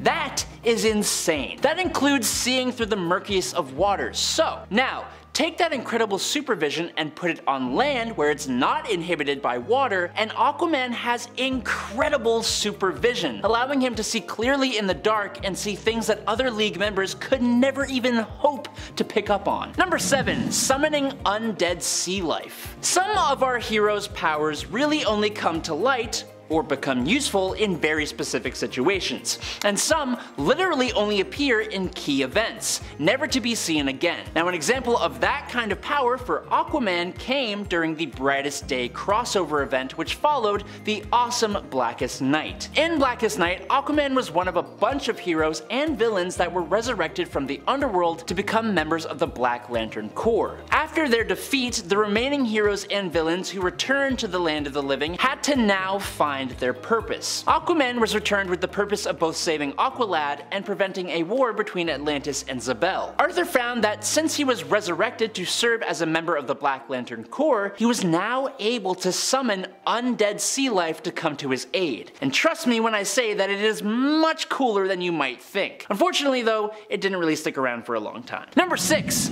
Magic. Now before you get all up in arms, no, Aquaman is not any kind of otherworldly powerful magic wielder. He's no Zatanna, Constantine, or Dr. Fate, but still, a lesser known inclusion to his surprisingly long list of abilities is that Aquaman has the underlying potential to cast and manipulate the forces of magic. Now it's worth noting that normally he needs an item of power to channel this power through, like, oh I don't know, a trident for example. But on a few occasions he's been able to use magic without his trident or any kind of channeling object for that matter. This magical ability is bestowed on him simply by being a member of Atlantean royalty, but also by being blessed by both Poseidon and the Lady of the Lake, the overseer of the metaphysical realm known as the Secret Sea. He has shown the magical capability to shoot lightning from his trident, manipulate the weather, create jets of water out of his hands, and he has even been able to dehydrate some enemies to the point of sending them to the afterlife, which is an absolutely terrifying way to go. But thanks to his magical affinity, Arthur Curry is also resistant and resilient to the forces of magic too, which is something he actually has over Superman. So take that, you haters. Number 5. Healing. In the comics, there was a time when Aquaman lost his left hand, and funnily enough, this actually managed to make him even cooler and or stronger in a few different ways. To make up for his lost appendage, he got himself a wide variety of alternate hands, each with different benefits. He has had a cybernetic hand with a retractable hook, as well as a hand made out of liquid metal. But I think his most notable hand was a special one made out of water, courtesy of the Lady of the Lake, called the Water Bearer's Hand. This hand was what allowed Aquaman to create freezing or scalding jets of water from his hands and dehydrate fools, but it has even more nifty benefits beyond that. Thanks to his magical water hand, Aquaman has received the ability to completely heal others with its magical properties. But then, there's also that nifty life force connection. This has allowed Aquaman to even restore fallen gods into their divine forms and retrieve the essences of dead gods, meaning Aquaman has not only resurrection abilities, but also resurrection that extends to godly entities themselves. Number 4. Portals. Let's jump back to that magic hand here for a second. The Water Bearer hand bestowed on Aquaman numerous magical abilities. Now we've talked about a bunch, but the hand seems to be the gift that keeps on giving. Another attribute it granted to Aquaman was the ability to open interdimensional portals. Obviously, as we've proven so far, Aquaman is no slouch, but he isn't really that helpful when it comes to extraterrestrial threats that require him to venture out of this world. For that, he would traditionally need the help of his other League members, but with the Water Bearer hand's magic, that was no longer the case. Now he could travel great distances across the world in an instant and even out into the wider universe or even other dimensions. Needless to say, the Lady of the Lake really lent Aquaman a hand with this gift. Pun intended. Number 3. Flight. This power has actually been a hotly contested point among fans of Aquaman for a long time. A lot of people believe that Aquaman cannot fly, and they are actually partially right. Honestly, there isn't really a need for him to fly. Being an aquatic character, it seems almost pointless, and there is also the question of how he would even be able to break gravity like that. Although you could ask that of any flying character, honestly. I think the confusion really comes from the fact that Aquaman does often perform super jumping to get around. I'm talking he he jumps miles in single bounds, similar to the Hulk. That is easy to mistake for actual flying, and for a long time that was the extent of his airborne abilities. But luckily for Aquaman, he has a pretty good relationship with the god of the sea, Poseidon, and thanks to that Olympian's blessing, Aquaman gained the actual ability to fly in the Prime Earth post-Flashpoint DC universe. Unsurprisingly though, he still doesn't really use it that much. Number 2. Water Wraith. JLA The Obsidian Age was a story from 2003 which, among other things, involved Aquaman and Atlantis being sent 3,000 years back in time, where they were ultimately put under the thumb of the League of Ancients. As we would almost all expect, the Justice League discovered the disappearance and they go to the rescue, traveling back in time to save their comrade and his people. When they arrive, they learn that the sorceress Gamamemini, whose name I likely savagely butchered just now, had trapped Aquaman's consciousness in a pool of water. Now after freeing the rest of the Atlanteans, the Justice League launched their final assault on this sorceress to no avail as she reappeared in the future. Now, in the future, or I guess the present, she attempted to take control of the world by causing a global drought. Now in order to stop her, Zatanna channeled Aquaman's consciousness into the oceans. This means Aquaman with this upgrade literally became a living body of water, and he used this awesome water wraith power to defeat Gamamemini once and for all. But this isn't the only time he's taken on a form composed entirely of H2O. And finally, in at number 1, Super Strength. Super Strength is one of those things that most superheroes are just kind of expected to have. But not all super strength is equal, and characters have varying degrees of it. I think a lot of people who are familiar with the character of Aquaman but aren't his close fans may underestimate his strength. Again, we know Aquaman is often the butt of a lot of jokes related to his usefulness, but this guy is no slouch, not by a long shot. Aquaman is strong. He is more than strong enough to send Superman and Wonder Woman several dozen feet away with singular blows, which is nothing to scoff at. He has been capable of lifting a 160,000 ton sea liner barehanded and lifting and throwing a sunken cargo ship. But even more impressive than that is when he literally pushed an entire tectonic plate over the entrance to the trench's lair while underwater. Aquaman's strength is something that is often overlooked, kind of like how the character himself is overlooked much too often. In at 10, Acidic Hands. Discovered by Kane Parker after the Clones event, a deformity in his hands causes Kane to possess the ability to generate an endothermic energy that upon skin-to-skin contact inflicts severe burn marks on individuals. Yeah, this man can use his hands that stick to walls to also burn people. Usually he would leave his distinctive marks across a person's face, calling it the mark of Cain, although it is believed that he can do so on other parts of the body, which I mean it makes sense given that, you know, you can just grab on with a hand and then boom, you're burned. But interestingly enough, he also utilizes this way in like a non-harmful manner, using it to burn away his like beard hair, which just gives him a better trim, which is just kind of funny. I like the fact that he uses it to burn his hand into people's faces, but then also just gives himself a nice little trim. But while this ability was discovered by Kane, Peter soon after learns that he can do the same thing. And while he hasn't used this ability, he is still able to do it and just chooses not to because it's a horrible thing to do. He can also pull people's skin off using the stickiness of his hands, which I have asked before, like I've proposed that idea before because I think that he should have threatened to do that to Kingpin instead of filling his lungs with web, but oh well. In at 9, Camouflage. Now this is one of the primary abilities used by Miles Morales' Spider-Man, however, you can actually see that in Tobey Maguire's Spider-Man he has this ability as well. Not to the same extent, of course, he can't turn invisible, but there's a theory about how this presents itself. Firstly, the fact that Spider-Man talks to MJ, Aunt May, and Harry without them recognizing Peter's voice could be explained by this just being thanks to this camouflage ability. MJ only recognizes that Peter is Spider-Man after he wants to tell her, you know, after she kisses her fiance upside down. Like, he wants her to know, so of course the camouflage would be off then. And Harry only learns his identity after literally taking his mask off. So yeah, this would also explain why the guy on the train in Spider-Man 2 describes the almost 30-year-old Maguire as just a kid barely older than my son. Or in the comics and animated series, we see that Peter eventually mutates into a giant spider. Maybe staying human is this camouflage ability. His power keeps him looking human. To further support this, in the animated series, Peter starts losing his powers shortly before mutating into the spider creature. If one of his powers was keeping him human, then it would make total sense that he mutates after losing them. And Peter actually started losing his powers in Spider-Man 2, so maybe that's a storyline we could have seen later on. Innate stingers. The other represents a potent spider deity that's intricately connected to the web of life and destiny. While the true nature of its purpose remains enigmatic, the entity grants its chosen vessels heightened abilities and the potential for transformation into a spider-like humanoid monster in times of peril or intense anger. The Earth 616 Spider-Man was selected by the Great Weaver to serve as the receptacle for the power of the other when he assumed the mantle of Spider-Man. However, due to his subconscious resistance, Spider-Man suppressed and denied this spider aspect until a confrontation with the inheritor Morlun, who consumed the essence of totem avatars, prompting a resurgence of his connection to the other. At one point during the storyline, Peter Parker has created retractable stingers that are concealed beneath his wrists. And so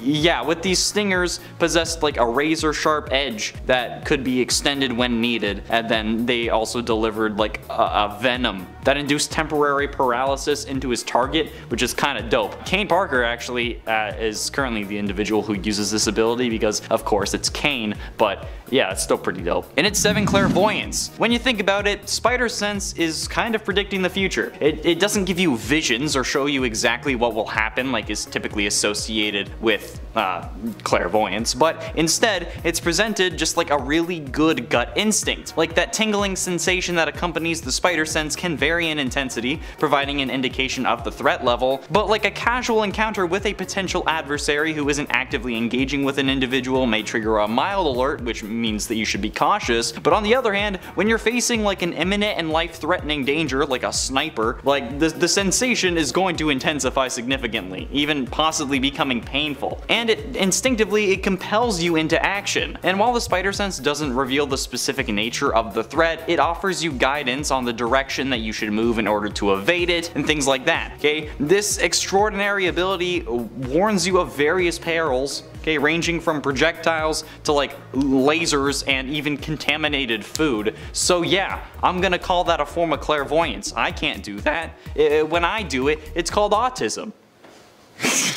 And it's 6, equilibrium. While yes, having sticky limbs and appendages makes it easy and possible to stick to walls, that's not all that you need to actually be Spider-Man. Like sure, you can stand on a wall, but even with all the strength of your abs, you wouldn't be able to keep you like balanced and standing upright, alright? No one can do that, not even Chuck Norris. Like how else could you not lose your momentum or anything while swinging through New York, okay? He's swinging around buildings, through alleys, even through like the spaces between cabs and their backs, okay? There's no way that this guy could do all of that just inherently, okay? Like yeah, he's got the powers of a spider, but spiders don't swing around the city doing flips. His center of gravity is constantly fixing himself to keep himself balanced while chasing after red psychopathic space aliens and dudes in rhino costumes. So yeah, I'm gonna call that a power. And at 5, super speed. Spider-Man's agility and acrobatics are often associated with his Spider Sense and spider qualities, but there's another superpower that often goes unnoticed: incredible speed. Okay, while swinging between buildings, Spider-Man can cover 2 miles in a mere 5 seconds. And it's not just like his web swinging that propels him. His speed allows him to also avoid attacks and dodge bullets. Okay, if you can dodge bullets, you're freaking fast. Spider-Man's exceptional speed was showcased extremely well during the Civil War storyline when he attacked Luke Cage's mansion prior to switching sides. He bursted into the mansion, faced off a room filled with SWAT team officers, Scarlet Witch, and Hawkeye, but he moved so swiftly that he appeared as a blur, taking down multiple opponents without being detected. Okay, this often overlooked power grants Spider-Man an incredible advantage in combat, and explains quite a lot. I mean, he won't be beating Quicksilver or Flash in any races, but dude's still fast as hell. Okay, if you look like a blur, then yeah, you're fast. And at 4, talking to spiders. God, thank God they don't talk about this one anymore, because spiders. The power to control and summon spiders may initially appear better suited for like a horror comic, but it actually happens to be one of Spider-Man's lesser known abilities. He chooses not to emphasize the terrifying aspect of this power, thank the Lord. Instead, he uses it in more of like a collective strength sense, tapping into the power of many rather than just aiming to haunt his opponents with lifelong nightmares. Thank you, Peter. This skill likely was introduced into the comics because people were like watching Ant-Man a little too much, you know, because he can like control ants, and now even Squirrel Girl can command squirrels. So it just seems like if you have a connection to an animal, you should be able to control them, apparently. So yeah, Spider-Man had that sort of connection established with arachnids. In truth, it feels more aligned with like Venom or Carnage, but I mean, the only reason that Venom has spider powers is because he bonded to Peter in the first place, so I understand why that wouldn't happen. But like, yeah, okay, they're twisted villains who would fully exploit this ability, but thank God Venom doesn't have it.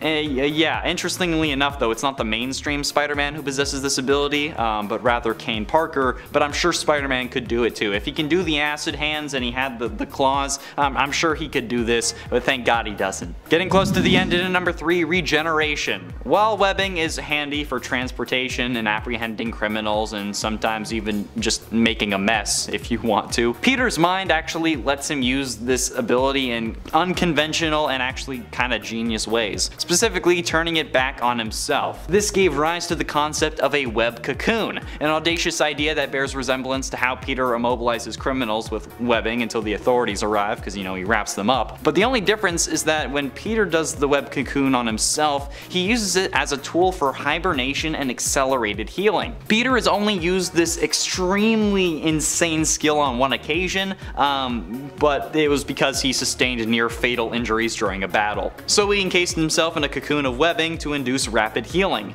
It's so insanely cool and a tremendously valuable ability for Spider-Man, but it appears to be exclusive to Peter himself and doesn't really extend to others, and again, he hasn't used it again since. The primary reason behind the limitation was, well, I mean, he's in hibernation when this is happening. You can't really produce Spider-Man comics when Peter's not Spider-Man. But also, while he's in there, he sheds the damaged skin and basically regenerates a whole new body, which is gonna make us all wonder the same thing that WandaVision did. Ship of Theseus? Is it the same Peter, or is it a new Peter if he regenerated basically everything? There you go, debate it in the comments. You're welcome. Engagement. But ultimately, in number 2, radiation resistance. Now, while some spider-related abilities are well known within Spider-Man's world, you know, wall crawling, proportional strength, knowing the formula to make webs, spider sense, one of them is actually lesser known, but in reality makes a lot of sense. Spider-Man has demonstrated a resistance to poisons and harmful chemicals on multiple occasions, and while not a pivotal power, it does serve a purpose. Essentially, if a villain attempts to poison Peter Parker, their efforts would just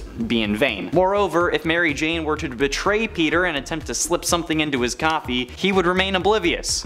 His resistance to basic poisons could potentially be exploited if someone like knew this and like tried to use it against him, so it's often overlooked, but yeah, it adds another layer of protection for Peter that reflects just like the fact that he is in essence just a Spider-Man. And given that his powers were given to him by a radioactive spider, the resistance extends to radiation as well. So yeah, that's right. If Green Goblin ever goes to Chernobyl, Spidey can still stop him. And finally, in at number 1, Spider-Mobile. Hell yes, I love how ridiculous this is. Corona Motors, aiming to promote their environmentally friendly car engine, enlisted the services of advertising firm Carter and Lombardo to propose the idea of a Spider-Mobile in Spider-Man comics. Initially dismissing it as foolish, Spider-Man reconsidered when he realized the dire need for money to cover his rent and expenses. So with the assistance of the Human Torch, they successfully constructed the Spider-Mobile in the comics. After a crash course in driving, Spider-Man's first encounter with the vehicle led him to capture one of Hammerhead's henchmen. However, Mysterio ends up getting Spider-Man to dump the car in a river,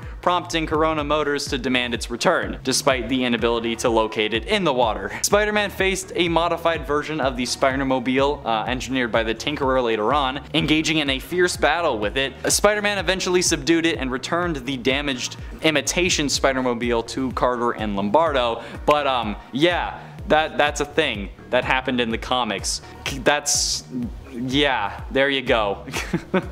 Number 10, the Hulk. Now Bruce Banner is the absolute poster child for not being able to control one's powers. If you're not familiar with the immense power this genius possesses, where have you been? Due to exposure to gamma radiation from the gamma bomb that he designed, he now has the ability to turn into the green giant known as the Hulk, with many of the early transformations being involuntary due to anger.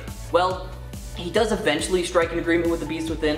An excellent example of that being the Hulk-Bruce hybrid we see on screen in Avengers Endgame.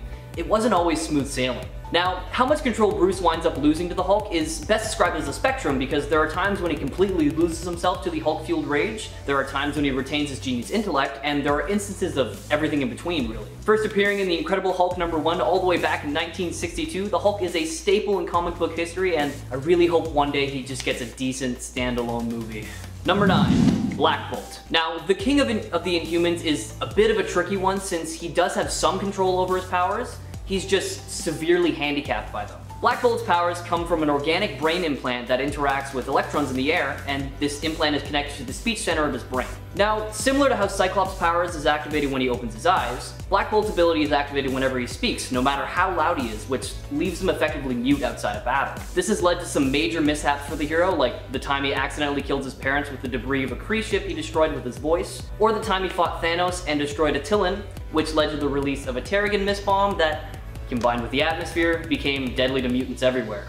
So, although he does have control over his voice, that doesn't mean that he's able to control the sheer power of his abilities. Check him out in his first appearance, Fantastic Four #45 in 1965. Number 8, Citizen Steel. DC Comics' Nathan Haywood had a promising football career until a severe injury required him to have one of his legs amputated. Following an attack by the Fourth Reich, this was meant to wipe out the entire Haywood bloodline. Nathan was infected by the metal blood that came from one of those foes, and for reasons that were never really explained, Nathan's body absorbed the metal, and in addition to him growing back a new leg, it made him a superhuman. With his newfound super strength and invincibility, Haywood fights crime under the name Citizen Steel. However, there are aspects of his power that are completely out of his control. Because of his steel-like skin, he's completely lost the ability to feel physical touch, which prevents him from gauging temperature or pain, and he can't control how strong he is, and I mean at all. There are times where his footsteps will be so heavy and powerful that the floor will break underneath him. To try and counteract this, he wears a special suit that mitigates his movements, but it can really only do so much. First appearing in Justice Society of America Volume 3 #2 back in 2007, check him out to see how truly strong he can be. Number 7. Scarlet Witch. The twin sister of Pietro Maximoff, Wanda Maximoff has always had trouble keeping her powers under control. With the ability to manipulate and warp reality at will with a force she refers to as chaos magic, which was given to her by High Evolutionary's experimentation and then further amplified by the demon that was imprisoned in Wundagore Mountain, her powers are really easy to lose control of, especially when her emotions are out of control. A 2004 storyline is a great example of this when she discovered that her twin sons weren't real. They were actually just manifestations of her reality-altering chaos magic, and she was unable to accept this and soon became a danger to herself and others, so her memories of the boys were completely wiped from her memory. Years later, she began to remember them, and when she realized what had been done to her, she went completely mad with grief. Her nervous breakdown gave way to a full-on war waged against the Avengers that resulted in several deaths, and the team's complete upheaval, and all the destruction and death came from her tampering with the fabric of reality. Later on, she causes M-Day, the depowering of the mutant race that nearly caused their extinction. Moral of the story? You really don't want to get on her bad side because you have no idea what she's gonna do. Check her out for yourself on the big screen in all the Avengers movies, or in her first appearance, 1964's X-Men #4. Number 6. Ghost Rider.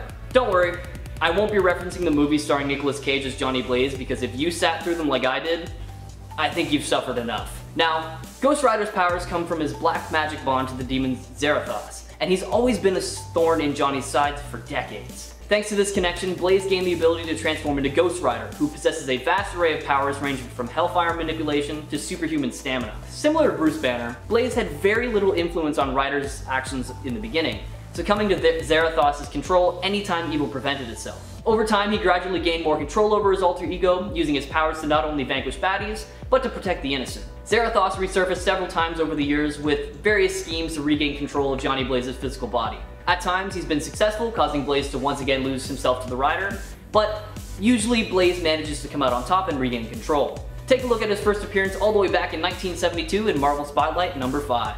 Number 5. New 52 Superman. We all know our Prime Earth's Clark Kent. So let's take a look at another version of the superhero that didn't stick around for too long. Now, possessing many of the same powers, there are many things that led to this demise of this version of Superman. One being the use of a new power he dubbed the Solar Flare. This power released a massive blast from his body, using every last bit of solar energy stored in his cells. The devastating power alone made this ability a very useful one, but it left Clark powerless for 24 hours after each use, because his body needed time to reabsorb the sunlight. After repeated use, Superman found himself less and less super, losing his powers one by one. Fast forward past a few fights and a pretty bad kryptonite infection, and we find Superman needing to use this ability one last time, and it really was the last. Our new 52 Superman is finished off for good, and if it weren't for the pre-new 52 Superman finding his way to this universe, there would have been no one to protect it. Check out the storyline for yourself and let me know in the comments what you think. Number 4, Raven. In the comics, Raven's powers weren't always clearly defined, and neither was her control over them, which is why we'll be focusing on the Raven that we saw in 2003's Teen Titans TV series.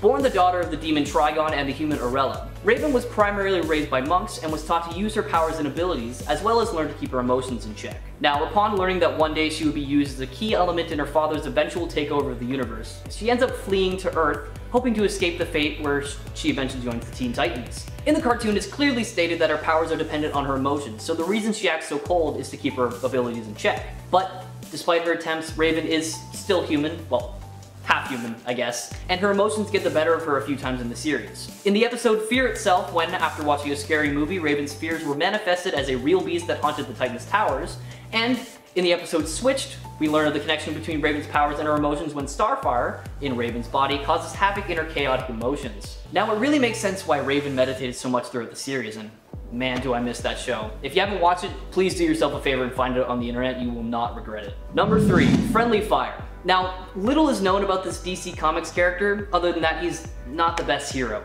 With the ability to shoot blasts of fire and energy from his hands, you'd think that he would have learned to aim early on, but alas, he seemed to have skipped that step. He was a terrible shot, so he consistently hit his friends and not the villains, making the name Friendly Fire make sense. Once a member of the hero team Section 8, which was basically a big old group of losers. I mean, come on, their members consisted of a guy who carried around a window to throw at people, and another guy who welded dead dogs to villains. He kind of looked like a superstar compared to those guys. His final adventure was probably the worst out of all of them, because instead of hitting the villain with his powers, he ends up blowing his own head.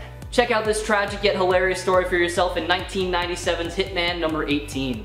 Number 2, Franklin Richards. Known as Powerhouse, Franklin Richards is the son of Reed and Susan Richards, and we've all learned by now, being the child of two mutants usually leads to some crazy strong powers that are impossible to control. Considered an Omega level mutant, Richards possesses a ridiculous number of powers, which earned him the title of the most powerful mutant ever born. Because Franklin's powers manifested at a young age rather than during puberty, as with most mutants, his control over his abilities wasn't always that great. In fact, Franklin once defeated Ultron when he accidentally released a wave of psionic energy as a result of Ultron's radiation. He also once resurrected Galactus, created a villain known as Modulus when he felt jealous of his newborn sister, and even transformed Ben Grimm back into the Thing to rescue him from an Asgardian warrior. This kid is truly not someone you want to mess with. Why not check out his story for yourself through his first appearance in 1968's Fantastic Four Annual number 6. And number 1, so many of the X-Men. Now, this one had to be combined into one point because my goodness, there are so many X-Men who have trouble controlling their powers. Here, let me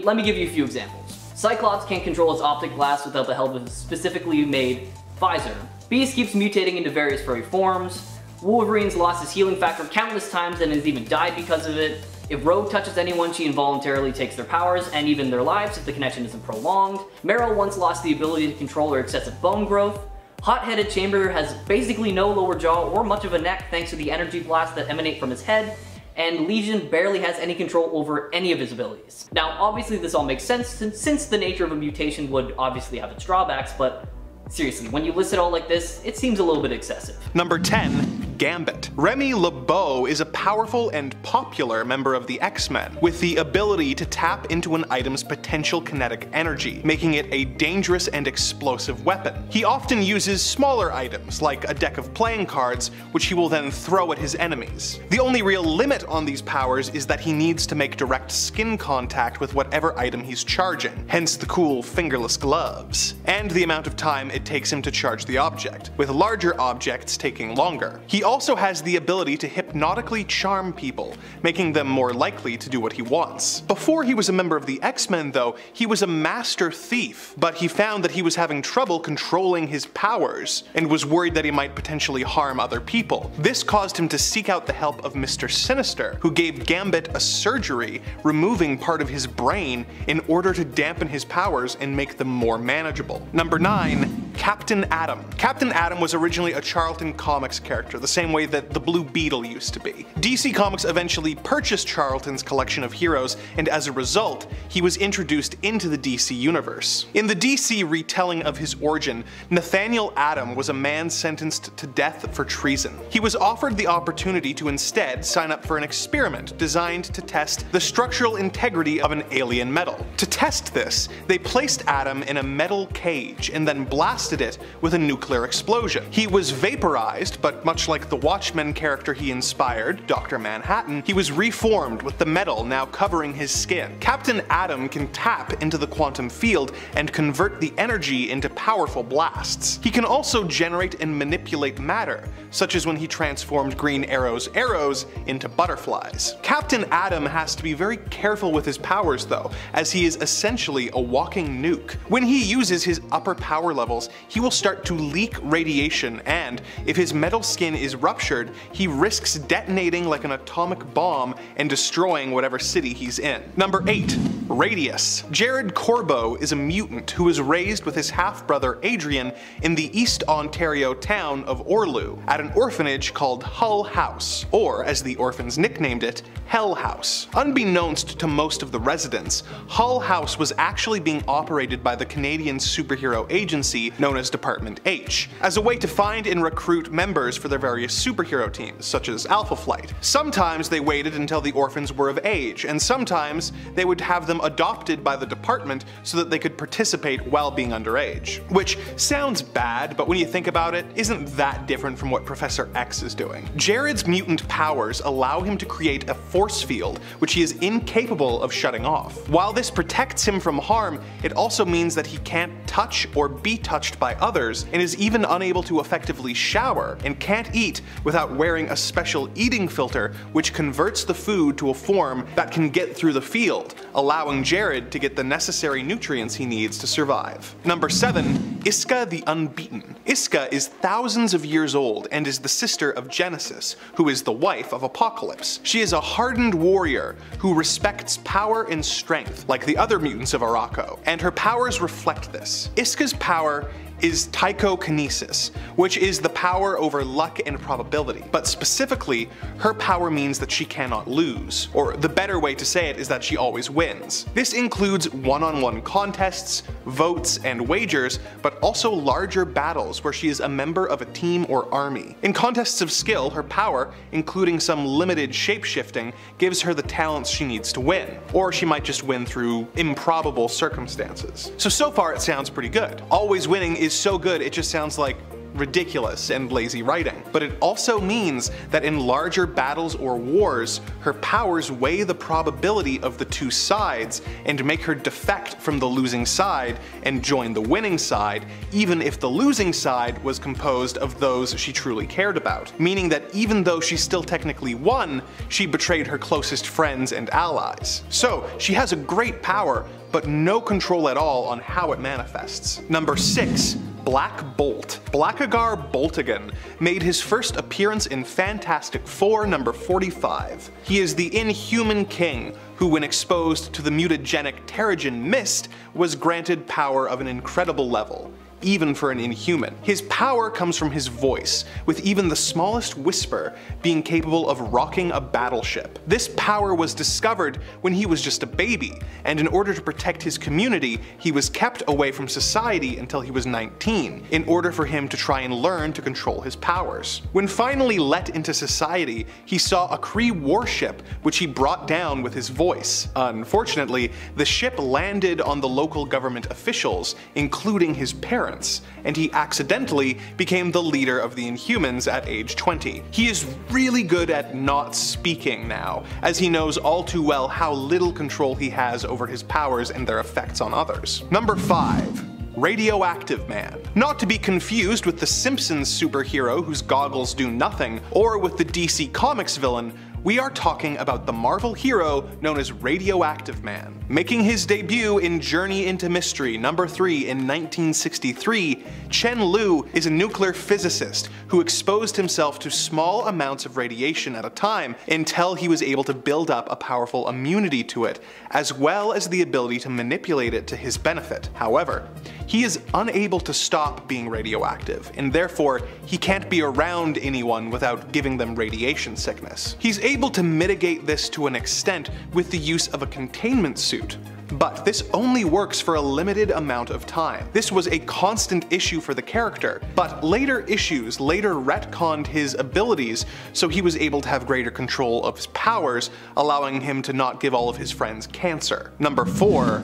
Rogue. Anna Marie first appeared in Avengers Annual #10. She was raised in a hippie commune in Mississippi with her close friend Cody Robbins. One day, Cody decided that it was time to shoot his shot with Anna Marie. Proving that the whole "the worst she could do is say no" thing is a bit inaccurate, when Cody and Anna made direct skin contact, her mutant powers drained him of his life force, leaving him in a permanent coma. She eventually found a way to make this power work for good when she joined the X-Men, and she got more powers once she made contact with Carol Danvers. But overall, Rogue is unable to control her draining powers and is forced to wear gloves at all times in order to avoid making direct contact with anyone who she could accidentally hurt. Number 3. Friendly Fire. Friendly Fire is a member of Section 8 who has the ability to shoot powerful energy blasts out of his hands that deal devastating damage. Unfortunately, as his name suggests,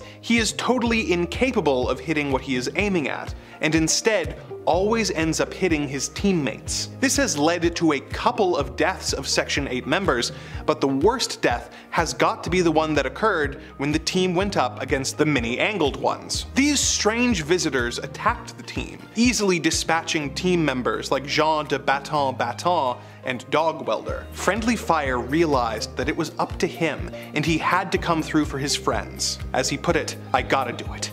Just this once. Gotta hit what I'm aiming at. Can't let my buddies down.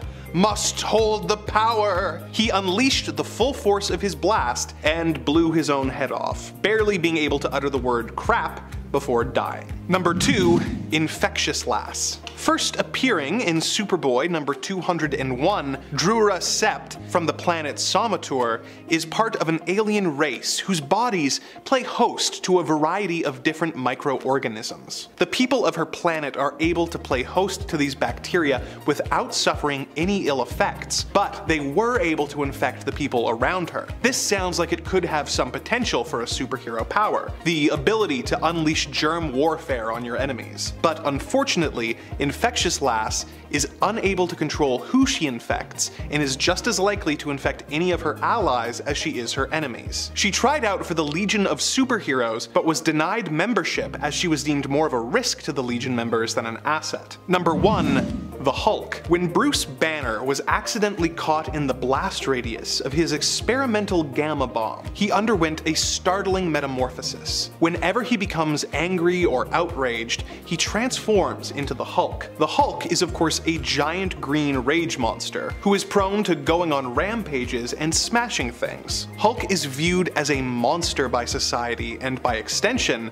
so is Banner. Banner has to make constant efforts to control the beast within, but since it would be a boring comic if the Hulk never came out, Bruce constantly loses control and unleashes the Incredible Hulk onto the world. Number 10. Dr. Fate. So here's the thing with Dr. Fate. Typically the character is not just one character, but two inhabiting one body. This is what the Helm of Fate actually represents, the connection of Dr. Fate to Naboo, the Lord of Order, which is where Kent Nelson originally got his powers and his knowledge from. Of course, Kent Nelson also has powers separate from his appearance as Dr. Fate. He is after all a supremely skilled and knowledgeable magic user in his own right, thanks to years of training. However, with Dr. Fate really in essence being kinda two people combined, the Lord of Order Naboo and Naboo's host, in this case we're talking about Kent Nelson, these two do not always agree on how best to deal with an enemy or potentially catastrophic events. Case and point in Justice League Dark when Naboo Naboo takes control of Ken's body against his will, only for him to later be freed of Naboo's influence and refuse to basically use the power of the helm, instead choosing to keep Naboo trapped within it. Because Ken knows, well, if I try to work with Naboo, I'm probably gonna get possessed again. This guy's kind of being a little evil right now. And friends, before we move on to our next spot on this list, if you love what we do here at Top 10 Nerd, why not show us you love us by clicking that subscribe? I know there are many of you that are not subscribed, so do it. Click the button. Do it. Number 9. Cyborg. In the Doom Patrol series, we literally saw just how powerful Cyborg is when it comes to using him as a pawn and manipulating him into attacking his own father. Mr. Nobody managed to trick Cyborg and ended up showing just how much potential he has when it comes to his ability to do harm. Cyborg actually would make probably a pretty great villain, to be honest, which is creepy. Cyborg in general usually has to be careful when fighting against enemies because he is super strong. In the comics and other media, he has also been portrayed as being in essence a master hacker, and as a result constantly decides to hold back rather than, you know, just use his hacking skills to manipulate the world, which would kind of be, and sometimes that would be a little insidious. In the Snyder Cut, it's even alluded to that Cyborg is actually one of the most powerful people in the Justice League, with him being able to control all the banks and bank accounts of the world if he wanted. That's just part of what we get to see. Here he is shown as pretty much having access to everything technological, but being someone who chooses to use this power reluctantly and responsibly, because he is a hero. Honestly, when it comes to powerhouses in the comics who are capable of doing more, but choose to hold back, knowing that unleashing the full force of their power could be pretty dangerous, Cyborg is actually one of the best examples, even though some might not fully comprehend or accept him as the powerhouse he is. But Vic definitely deserves that. Number 8. Sunspot. Sunspot is one of my favorite heroes when it comes to those who have to hold their power back. I mean, at one point, his power was at risk of killing him, guys. After being shot in the head, he was forced to wear a headband to help regulate his powers, as he lost control of them, somewhat, and left unchecked they could easily kill him. Sunspot's headband would regulate his powers, thereby protecting Roberto da Costa from being burned up from the inside out by literally holding back and balancing his powers for him. And we see just how necessary this is when Bobby, who at the time was known as Citizen V, decides to throw caution to the wind, removing his regulator headband to prove that he is indeed one of the most powerful mutants to have ever existed, while also obviously fighting to save the world by using his power to keep the world engine running, putting his life on the line. Number 7. Sentry. EJ Graham in the comments for the part 1 of this video was considering suggesting Sentry for a potential part 2. Ultimately though, he decided against suggesting that perhaps Sentry doesn't hold back, and instead often simply gets written out of Marvel Comics because he's too overpowered. I would argue that him both being written out / killed off because he's too powerful, and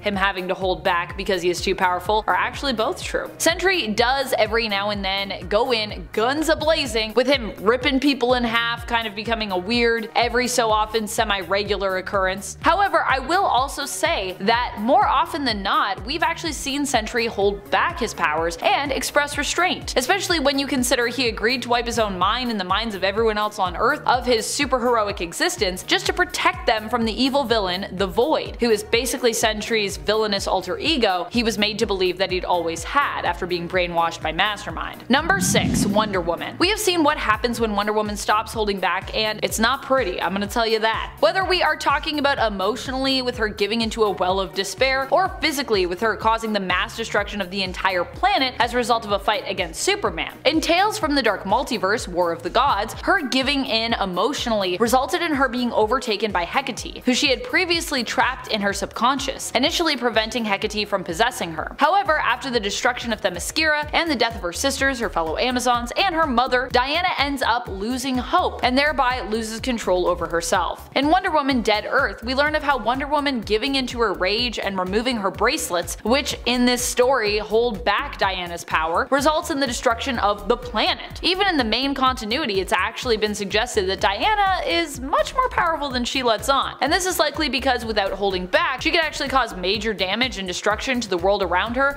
and people in it. Number 5. Storm. Storm has demonstrated restraint on multiple occasions when facing her enemies, and has proven time and time again how much of a badass she is in the comics. Recently, during the AXE Judgment Day event, Storm was one of the few people to survive Uranus' initial attack on planet Arakko, formerly known as Mars. This went down when Storm was the acting regent of Arakko, the planet and nation's leader. Storm is the only person I believe to have actually sat on both the Great Ring of Arakko and the Quiet Council of Krakoa at the same time, and she made this work for actually a pretty good while. In order to get her seat, she actually had to defeat the previous regent who held the seat of All Around Us, that's the name of the seat that she holds, Nameless, the shapeshifter queen. While Storm bested Nameless, she refused to kill her opponent, preferring to hold back and allow Nameless to live, forcing Nameless to actually curse Storm and choose to take their own life rather than simply admitting defeat. Number 4. Black Bolt. Black Bolt is a character who is so powerful, half the time just the threat of him using his power is enough to stop those who oppose him from basically messing with him. Black Bolt's power first manifested at birth, as his mother and father exposed him to Terrigenesis before he was even born as part of an experiment to see, kind of what that would do. This, along with his immensely powerful genetic makeup, resulted in him being born as one of the most powerful Inhumans ever. Black Bolt would end up being kept in isolation for most of his childhood and early life as a result of the sheer power that he possessed. He literally couldn't even just run around and be a kid. No,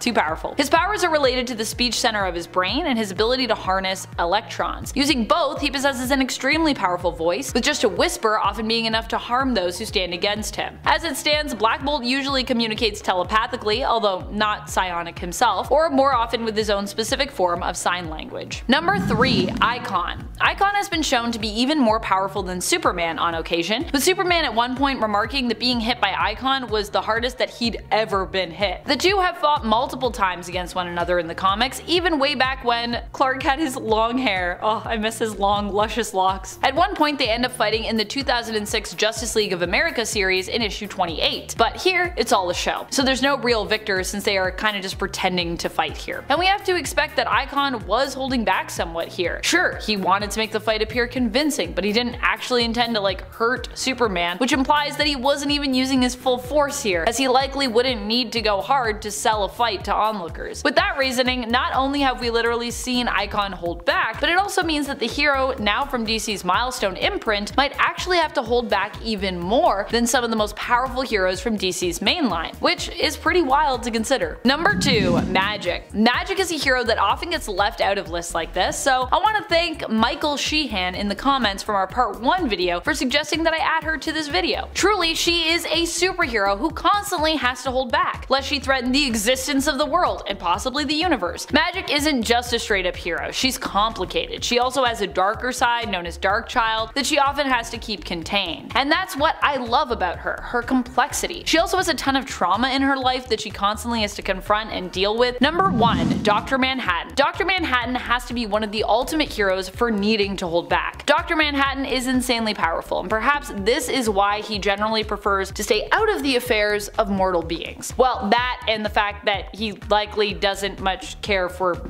humans. He is a reality warper, and in fact is one of the folks, I would argue, in current lore the main folk, responsible for the New 52 continuity reset. As such, Dr. Manhattan constantly holds back, despite the fact that he could reset the universe on the daily, destroy it, or completely fix everything. Instead of doing any of this stuff though, he prefers to take more of a watcher role, only getting involved when he really feels it's necessary or has some strong desire to do so, which isn't very often. Number 10. Daredevil. When Matt Murdock was a child, he was hit by a truck that was carrying toxic radioactive isotopes. He got some gunk in his eyes, and as a result, he was blinded. But this being Marvel Comics, the radiation heightened his other senses to the point that he was given his trademark radar sense, which allows him to do sick flips and fight crime as Daredevil. Daredevil is quite a religious fellow who also believes in letting the legal system do its work as much as possible, so he has a pretty strict stance against killing people, believing that the criminals he fights should be taken to prison and left alive. This has put him at odds with other more lethal characters like the Punisher, who thinks that the only good criminal is a dead criminal. But despite the fact that he is often tempted, Daredevil holds back, using his ninja skills to brutalize and maim, but not to kill. This self-imposed rule has been broken a couple times, such as when he was possessed by a demon, when he was forced to shoot a helicopter pilot who was using a minigun to brutalize Hell's Kitchen, and when he attempted to shoot the Punisher, when Frank had tied him up and taped a gun to his hand. But once again, these are pretty extreme situations where he didn't really have any other options. Number 9. Professor X. Charles Xavier is the leader of the X-Men and the founder of a school for gifted youngsters where he trains young mutants to control their powers so that they don't accidentally destroy buildings on the regular. He is an extremely powerful mutant, being able to read and control people's minds. In theory, he could force anyone to do pretty much anything he wants. Thankfully, Xavier shows a decent amount of restraint with his powers, and usually makes a point of not reading his students' minds without permission, and rarely using them to make people act against their nature. For example, considering that governments in the Marvel Universe are consistently passing anti-mutant legislation, it would be very tempting to control the responsible politicians' minds to force them not to vote for such measures. But he doesn't do stuff like that. Sure, he has a bit of a god complex, and has a history of wiping people's minds when he screws up, or dampening Jean Grey's powers until he feels she's ready for them. But overall, he shows a lot of restraint. Outside the comics, in the X-Men 2 movie, we even see that while using Cerebro, Professor X could kill every mutant or human in existence simply by concentrating. So, yeah, he's holding back. Number 8, Batman. Batman is similar to Daredevil in the regard that he is one of the most gifted martial artists in the world and has extensive knowledge on how to handle any situation. Like Daredevil, he also has a strict moral code that prevents him from killing any of the criminals he faces, despite the fact that he certainly could with ease. For example, in Book 1 of The Dark Knight Returns, Batman is fighting against a group of thugs, and in his inner monologue, we can see him playing out strategies, saying, "There are 7 working defenses from this position. 3 of them disarm with minimal contact. 3 of them kill, and the other hurts." He, of course, chooses the option that hurts. But it is a good example of how, as a master strategist, in any situation, he is aware of how he could kill, but chooses not to. This is due to him not wanting to go down the path of his villains, and having a desire to see criminals reform, often hiring criminals who are let out of prison to work at Wayne Enterprises. So, like Daredevil, he has a strict moral code, but he is better than Daredevil at sticking to it, earning him the higher slot. Number 7, Thor. Thor is literally the god of thunder. He can bring down lightning, he can smash stuff with his hammer, and he is an amazing warrior with centuries of combat experience. In fact, he was so powerful and arrogant that his father, Odin, sent him to Earth in order to temper his power with humility. For those only familiar with movie Thor, in the comics, Odin sent Thor to Earth with no memories of his life as a god, and made him believe that he was a doctor with a bum leg named Donald Blake. As detailed in the character's first appearance in Journey into Mystery number 83, he spent a decade on Earth learning the value of hard work and perseverance as he dealt with his injured leg and set up his own medical practice. After this decade had passed, Odin implanted a message in Thor's subconscious telling him to go to Norway, where he found his hammer and regained his godly identity. I don't know if this is full on holding his power back, but the fact that he went through all of that to learn humility and what it meant to be worthy of his powers shows that Thor is very aware of his powers and the proper way to use them. Number 6, Quake. Daisy Johnson is the daughter of the villain Mr. Hyde and a woman with the Inhuman gene. This resulted in her developing the ability to manipulate vibrations. She can use these for a variety of purposes, like causing earthquakes, hence the name Quake. She can also use these powers on a more micro level, such as when she took on the Omega level mutant Magneto and managed to vibrate his brain until he fell unconscious in New Avengers number 20. On another occasion, when Wolverine was having one of his famous temper tantrums and attacked Nick Fury, she was able to use her vibration powers to cause his heart to explode. So she has the power to take on some of the most notoriously dangerous characters in the Marvel Universe. In fact, she is so powerful that she actually needs to be really careful about how she uses her powers. Obviously, earthquakes can cause a huge amount of collateral damage, so she needs to be careful of that. But the best example of these powers left unchecked is from the Agents of S.H.I.E.L.D. television show, where Glenn Talbot gets Quake's powers in an alternate timeline and uses them to destroy the planet. So yeah, she needs to be careful. Number 5, Gambit. Remy LeBeau is a powerful and popular member of the X-Men with the ability to tap into an item's potential kinetic energy, making it a dangerous and explosive weapon. He most often uses smaller items like a deck of playing cards, which he will then throw at his enemies. The only real limit on these powers is that he needs to make direct skin contact with whatever item he's charging, hence the cool fingerless gloves. Oh, and also the amount of time it takes him to charge the object, with larger objects taking longer. He also has the ability to hypnotically charm people, making them more likely to do what he wants. Before he was a member of the X-Men, he was a master thief, but found that he was having trouble controlling his powers, causing him to seek out the help of Mr. Sinister, who gave Gambit a surgery, removing part of his brain in order to dampen his powers and make them more manageable. So, while there may be other heroes on this list who are more powerful, none of them took such extreme measures to hold themselves back for the safety of others. Number 4, Northstar. Oh, Andrew, you talk about Alpha Flight on almost every list. Why don't you talk about more popular teams? Well, I'll tell you, it's because they're awesome. And because I spent a lot of money collecting every appearance of Alpha Flight over the pandemic, including the issue in Volume 2 that features the first appearance of Big Hero 6, which was a real pain in the butt to find. And talking about them in a work video makes that a tax write-off. Plus, it's my list, and you're literally in my home right now, so I'm gonna talk about who I want to talk about.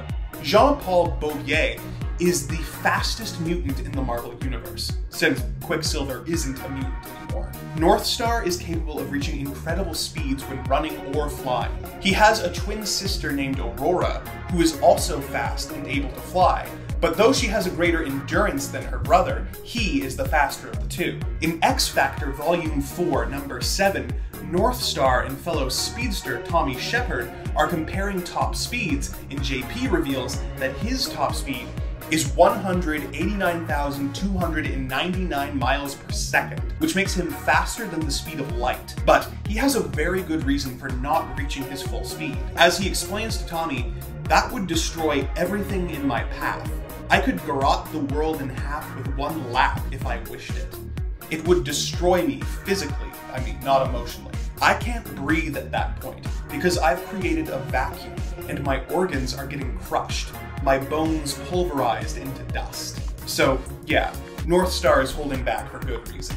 Number 3, Captain Atom. Captain Atom was originally a Charlton Comics character, the same way that Shazam used to be. DC Comics eventually purchased Charlton's collection of heroes, and as a result, he was introduced into the DC universe. In the DC retelling of his origin, Nathaniel Atom was a man sentenced to death for treason. He was offered the opportunity to instead sign up for an experiment designed to test the structural integrity of an alien metal. To test this, they placed Atom in a metal egg, and then blasted it with a nuclear explosion. He was vaporized, but much like the Watchmen character he inspired, Dr. Manhattan, he was reconstituted with the metal now covering his skin.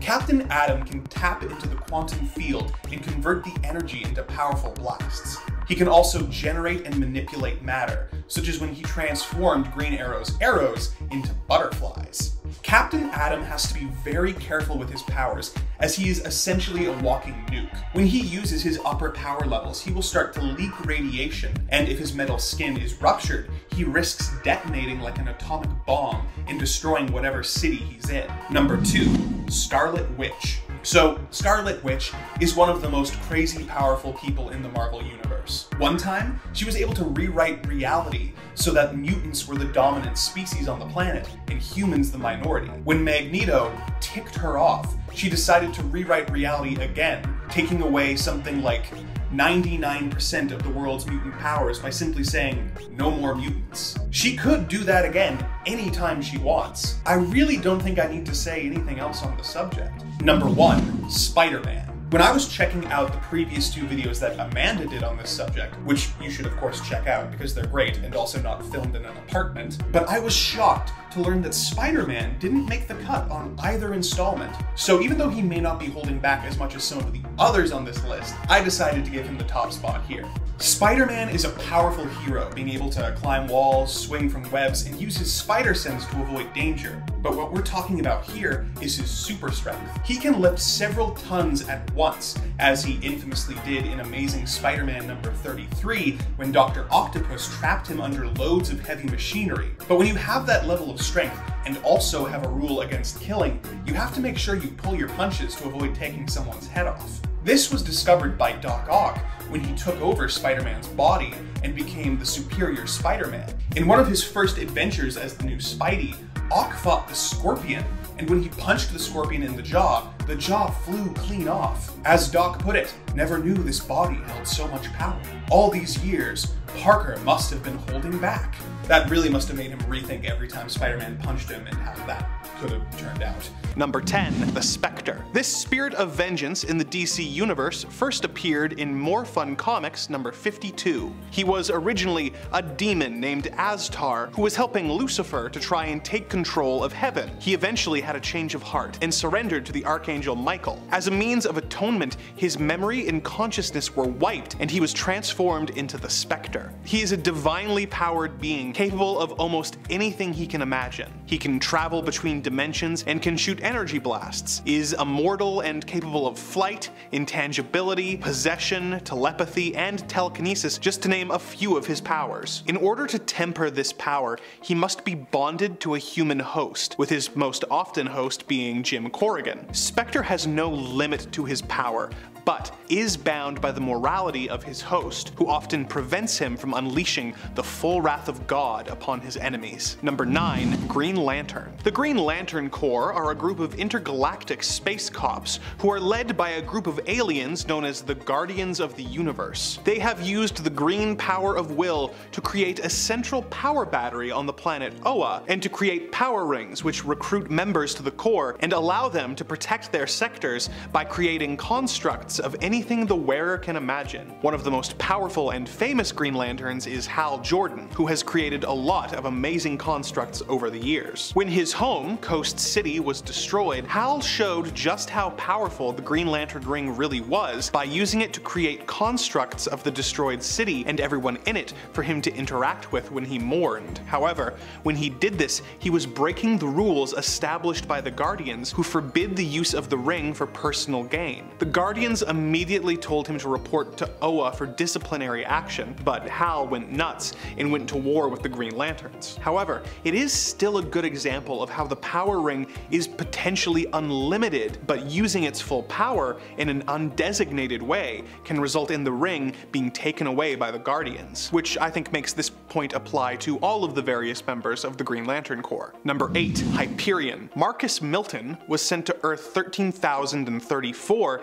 as a baby from a dying world of Eternals, where he was raised by a human father who taught him the morals of society. When he grew up, he became the superhero known as Hyperion and joined the super team Squadron Supreme. When his universe and another were colliding, Hyperion tried to prevent his universe's destruction, but failed and was left floating in nothingness until AIM scientists on Earth 616 pulled him into their reality and took him prisoner. He was eventually freed by the Avengers, who he then joined. Hyperion is a ripoff of Superman, whose powers come from the sun. As such, he has a very similar power set, being nearly invulnerable, having super strength, speed, stamina, and the ability to fly and shoot atomic energy from his eyes. Like Superman, he has to be extremely cautious due to his amazing strength, as he could easily destroy the planet if he lets loose too much. Unlike Superman, he has cut loose in a violent way before, such as when he plucked Atlantis from the sea and threw it to the ground, thus destroying it. But he felt bad later, so it's okay. Number 7, Captain Marvel. Carol Danvers is the half-human, half-Kree warrior who joined the Air Force before joining NASA. She discovered her powers and became a superhero, operating under various different aliases such as Miss Marvel, Binary, and Warbird, before eventually taking up the mantle of her dead love, Captain Marvel. She is an extremely powerful hero who has been a member of the Avengers, Avengers, an honorary X-Man, a Starjammer,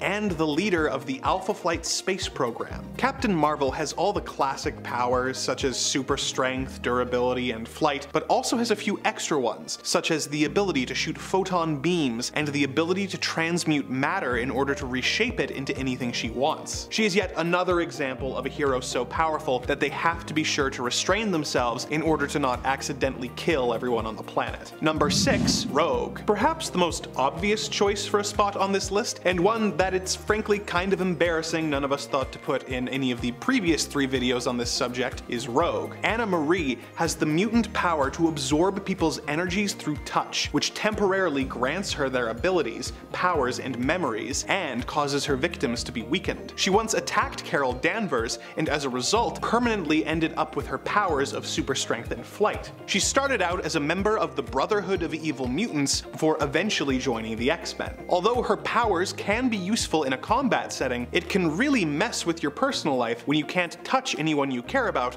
without hurting them. So, most of the time, Rogue holds back her powers by wearing gloves for the safety of those around her. Number 5, Storm. Aurora Monroe is descended from a long line of African priestesses who all have white hair and the potential to use magic. Her mother was a princess who married an American photojournalist and moved with him to Manhattan, where Storm was born. They moved to Cairo when she was 6 months old, but when she was 5, her parents were killed, leaving her an orphan. She lived as a thief for a while before eventually making her way to Kenya, where her weather-controlling powers made her be worshipped as a goddess. She is connected to Earth's weather patterns, and as a result, her emotions can result in unstable weather. If she gets mad, she could start a tornado, for example. Therefore, she has to be careful to keep her powers in check, lest she accidentally cause a natural disaster. Following the death of Wolverine, Storm had Beast take her into space so she could safely vent her emotions, and she still ended up igniting Earth's atmosphere,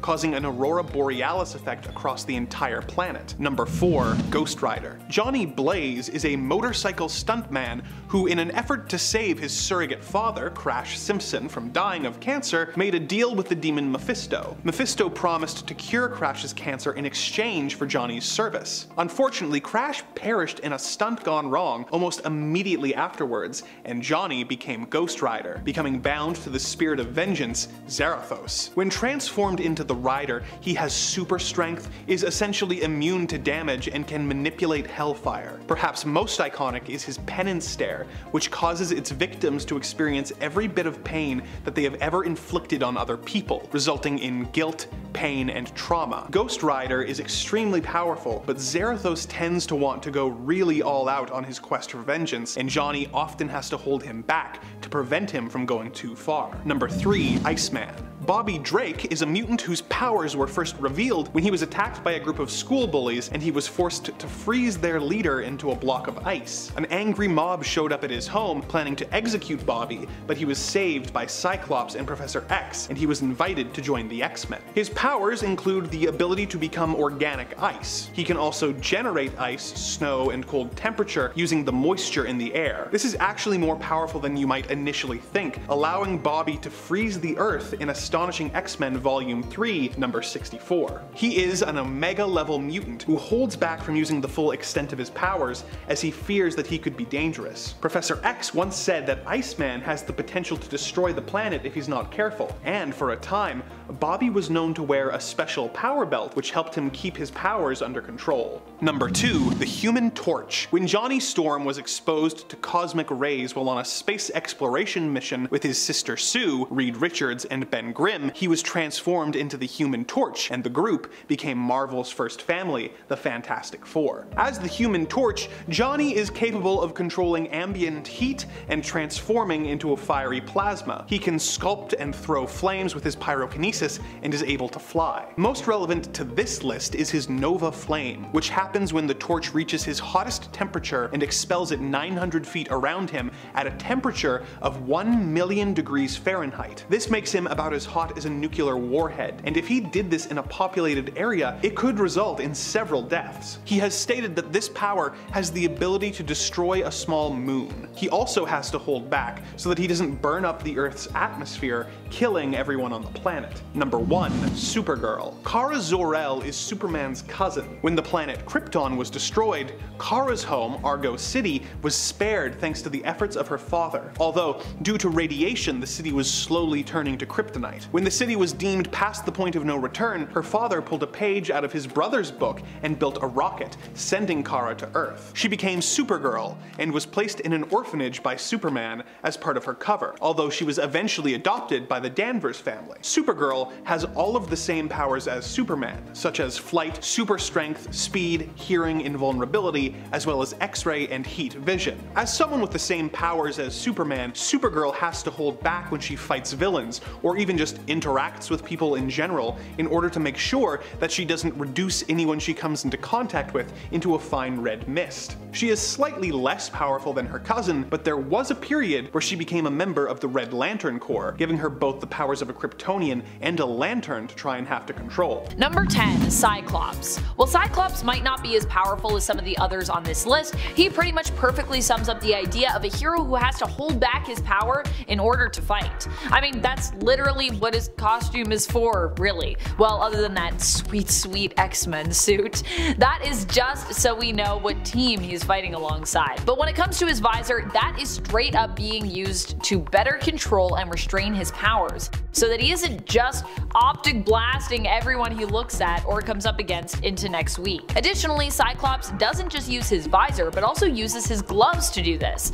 In his gloves are little buttons that Cyclops can basically push to control the visor, allowing him to open it more or less and change the angle at which it will emit his optic blasts. This is also why Cyclops is known as a master of trigonometry. He needs this knowledge so that he can best utilize his optic blasts, knowing exactly how and when to fire them, and with how much intensity in order to achieve whatever the fight calls for. So whether it's a giant full frontal blast or something a little bit more subtle, Cyclops is always prepared for each and every occasion, as long as he has his trig knowledge intact and his visor and his gloves with him.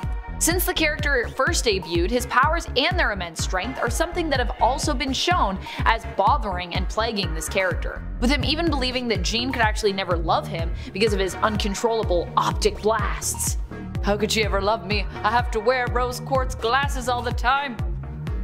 It's not that big of a deal, psych. Just chill. And friends, before we move on to our next spot on this list, if you love what we do here at Top 10 Nerd, why not show us you love us by clicking that like button? Number 9. Starfire. Starfire is a character who is immensely powerful, and honestly, we don't talk about her enough on this channel. It's been a minute since we talked about Corey, but let's get into it. The Teen Titans in general are an immensely powerful team, and now that they're no longer teens and are fully grown adults, being known simply as the Titans, they're even more powerful than they once were. Being in control of superpowers as an adult superhero is really, I think, all about knowing when to hold back. Over time, characters have a tendency to only get more powerful and more experienced with age, and Starfire is no exception. In the comics, even pre-Flashpoint Starfire in a fight against Blackfire acknowledges that she is indeed her sister's equal in terms of her power and prowess, saying that the only reason that she has not beaten her sister is because they have never fought as equals, despite being equal to one another. And her sister responds by saying that due to Starfire's caring nature, Corey often holds back, which is basically her weakness. At least, that's how Blackfire sees it. While Blackfire might see this as a weakness, I'm sure Starfire would actually see it as a strength, as it is also what makes her a hero. Sometimes in order to be a hero, you have to know when to restrain yourself, you know what I mean? Number 8. Gentle. Gentle is such a great mutant hero, one we honestly do not talk enough about. His power is so great that it's believed using it could actually result in him losing his life. As a result, Gentle was given vibranium tattoos, which allow him to better contain and control his powers. His powers grant him augmented strength. Despite his mutant name, Gentle can actually become insanely muscular, increasing in size and mass, and we don't actually know the limits of his powers yet, which is why they're also so dangerous. Using them is also really hard on Nesno's body, which could result in his death. Gentle is a hero who, while also a citizen of Krakoa now, is also known for his Wakandan heritage, being actually part Wakandan and part Russian based on his parents' heritage. Initially, it was believed that using his power also caused him great pain and actually resulted in seizures, but we later learned that this was actually more psychological. The vibranium tattoos were therefore helpful for him in regards to using his powers, but were also helpful in the way that they seemed to help lessen his pain. Gentle was also recently a candidate for the X-Men, and one of the mutants you could vote to have elected to the team. He didn't get chosen, but I honestly hope he does get to join the main team in the future, as he's a really neat and unique hero and character. Number 7. The Flash. The Flash might seem like a weird pick for this list, especially as up to this point we've mostly been focusing on characters who have something physical or mental that forces them to hold back their power set. But with the Flash, it's actually all about how powerful he is. He is, I would say, too powerful, which is the issue, especially in regards to his ability to time travel. While Barry Allen as the Flash has traveled back in time and changed things only to learn afterwards of how this was kind of an awful mistake, upturning the entire universe as a result of the change he'd made to basically save his mother, Wally West has seemingly learned from his predecessor's mistakes. For that reason, Wally actually prefers not to get involved when it comes to time travel. He knows that to do so could possibly break the universe, and so has a tendency to be more reserved and much more careful when it comes to racing through the time stream. And even when his friend Hunter Zolomon had begged Wally to use his power to help reverse his paralysis by traveling back in time to prevent it, Wally actually refused. This is what prompted Hunter to become the villain known as Zoom, believing that Wally simply wouldn't help him because he'd just not known enough tragedy in his life, as Hunter had. Zoom believed that in order to make Wally as the Flash a better hero, he would actually have to make him suffer. Number 6. Hellstrom. Hellstrom is actually someone who is similar to another character on this list in regards to his heritage, although the other character I'm comparing him to here is actually not from Marvel, but stay tuned for more on that. Because this point is all about Damon Hellstrom, or Hellstorm, depending on his persona and his mood. Hellstrom is said to be the son of Satan, although it is unknown up to this point if his father is really the true devil or just one of the many demons posing as the devil in the Marvel Universe, including Damon's father, as well as Azazel, who is Nightcrawler's father, and Mephisto, who isn't really known for being a father, but did once have a son named Blackheart. That is a thing that happened, and Blackheart did try to usurp him, so, you know.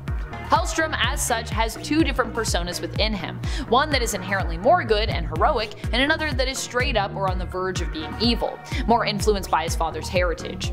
Sometimes these two personas are kind of given different names as well, Hellstrom or Hellstorm, depending on which persona he is leaning more towards at the time. Sometimes Hellstrom is actually only spelled with one L, and other times he's used these names to sort of like protect his identity, although they are both super similar, so I don't really fully understand how that's supposed to fool anyone.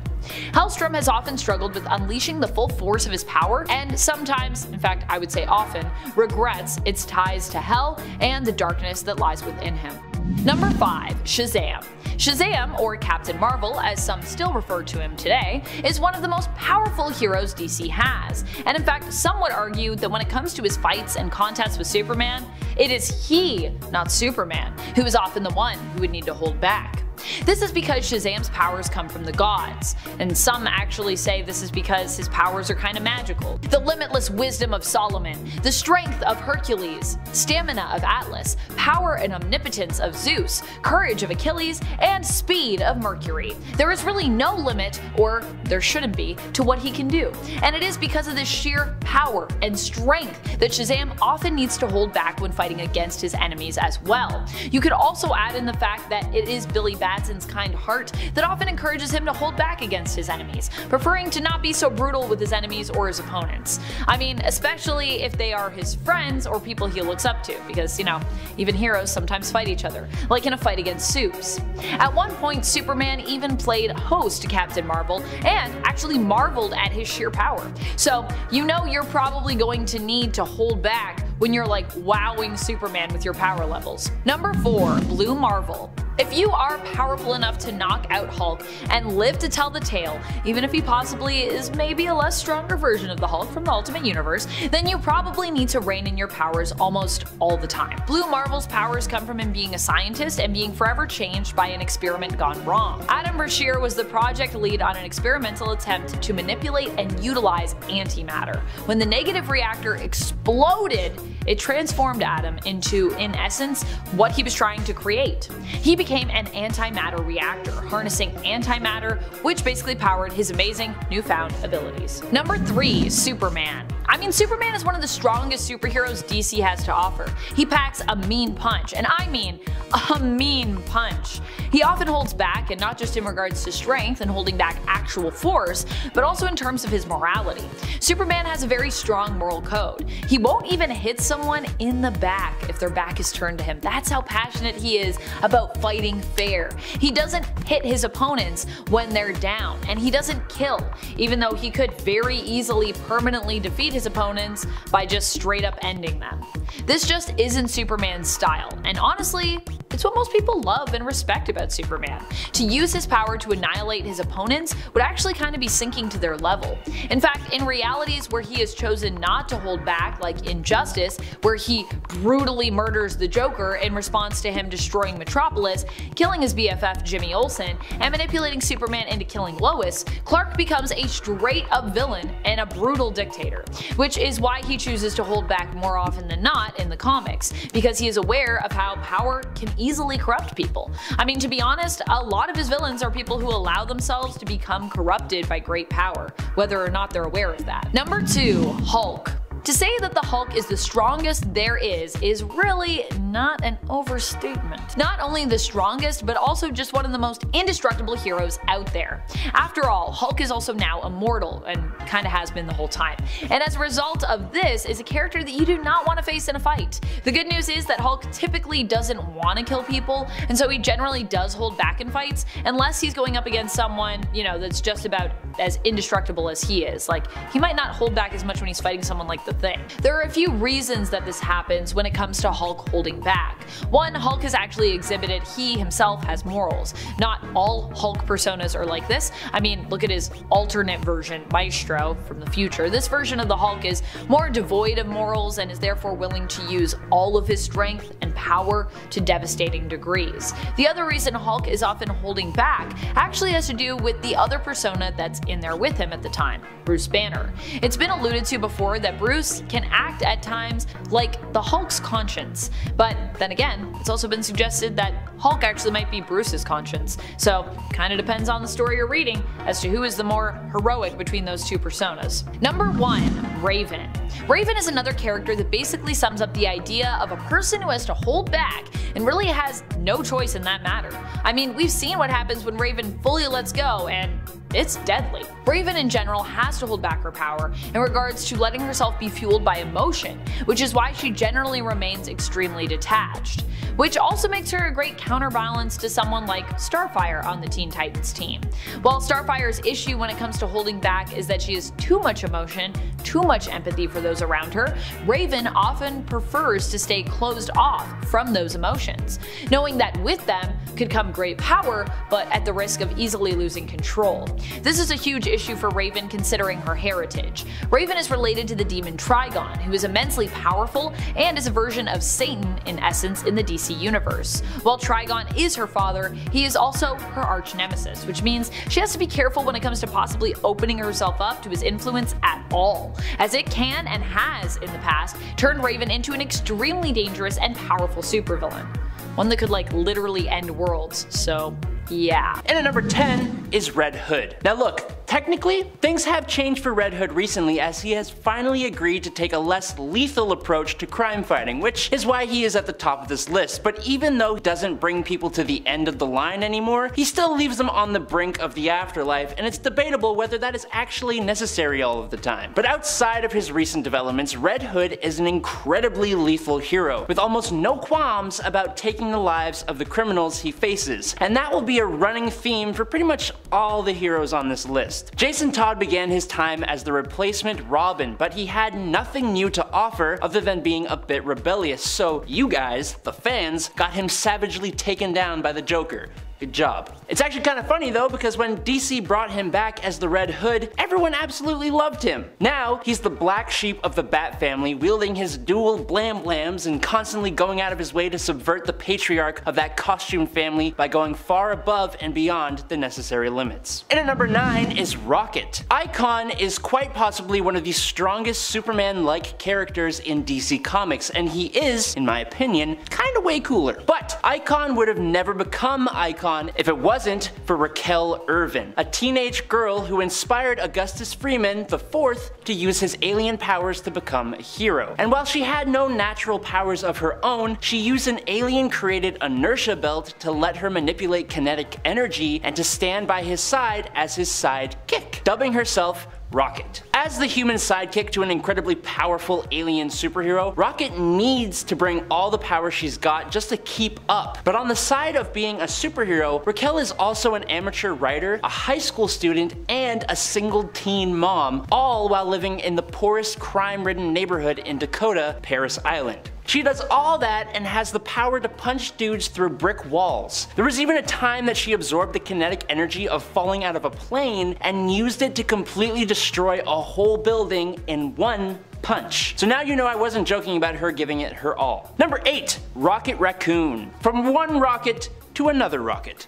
Only this rocket wields absolutely massive out-of-this-world weapons and is a 4-foot tall raccoon with exceptional tactical skill and a pretty creative potty mouth. Rocket the Raccoon has had a fairly messed up past, which I think is a common thread for heroes who don't really hold back. It gives them a bit of a cynical view of the world, most likely. Now Rocket comes from Half-World in the Keystone Quadrant star system. Here, a group of aliens built a massive insane asylum, which then had its funding cut, so they abandoned the project but left the patients with robot stewards to watch over them. Now these robot stewards became sentient thanks to a supernova, and so they genetically engineered the animal companions of these patients to do the job that they were supposed to do, providing them with tons of equipment, weapons, and toy parts. Now this is where Rocket comes from. Eventually, he went off Half-World and became an incredibly adept bounty hunter with Groot, and eventually joined the Guardians of the Galaxy when Peter Quill put them together to face the Phalanx invasion. Being a little tiny raccoon means Rocket has got to compensate, and he does that by being exceedingly good at his job and going completely all out on his enemies. In at number 7, Ghostmaker. In the same vein as Red Hood, Minoka Khan, or Ghostmaker, is another Batman adjacent hero with absolutely zero issue with using his katanas, or pretty much anything he can find, to usher criminals into the underworld. The difference here is that Ghostmaker is practically on the same level of proficiency as Batman himself. Bruce Wayne and Khan have trained under many of the same mentors and at the same time, being rivals since they were in their teens. Where Batman sees crime fighting as a duty that he needs to perform, Ghostmaker sees it as an art, and this difference has caused them to go head to head on multiple occasions and eventually led them to vowing to just stay the heck out of each other's way. As Ghostmaker sees this as an art, he never holds back because he's constantly trying to one-up both himself and everyone else, and I mean honestly, he's really freaking good at it. He has even gone into Gotham to clean up the messes that Batman couldn't handle, which is a controversial statement to make, but we can talk about that in the comments down below. Also, Ghostmaker is kind of hilarious. If you want to know what I mean, go read the comics where he is put in charge of Batman Incorporated. He's ruthless. And at number 6 is Hawkeye. Hawkeye makes this list for a very good reason. He fights alongside the Avengers, the world's mightiest heroes, and as Jeremy Renner made note of in Avengers Age of Ultron, he is a guy with a bow and an arrow. Hawkeye needs to constantly perform at the peak of his game and keep himself in peak physical condition just to keep up with his allies. And all the heroes want him on their side because they know he does actually deliver on that. But that's alongside the fact that he is constantly dealing with angry exes. Also, Hawkeye was originally and occasionally an assassin. Not holding back is part of his job description, which is why he was tasked by Bruce Banner with completely assassinating the guy while he was the Hulk by flinging an arrow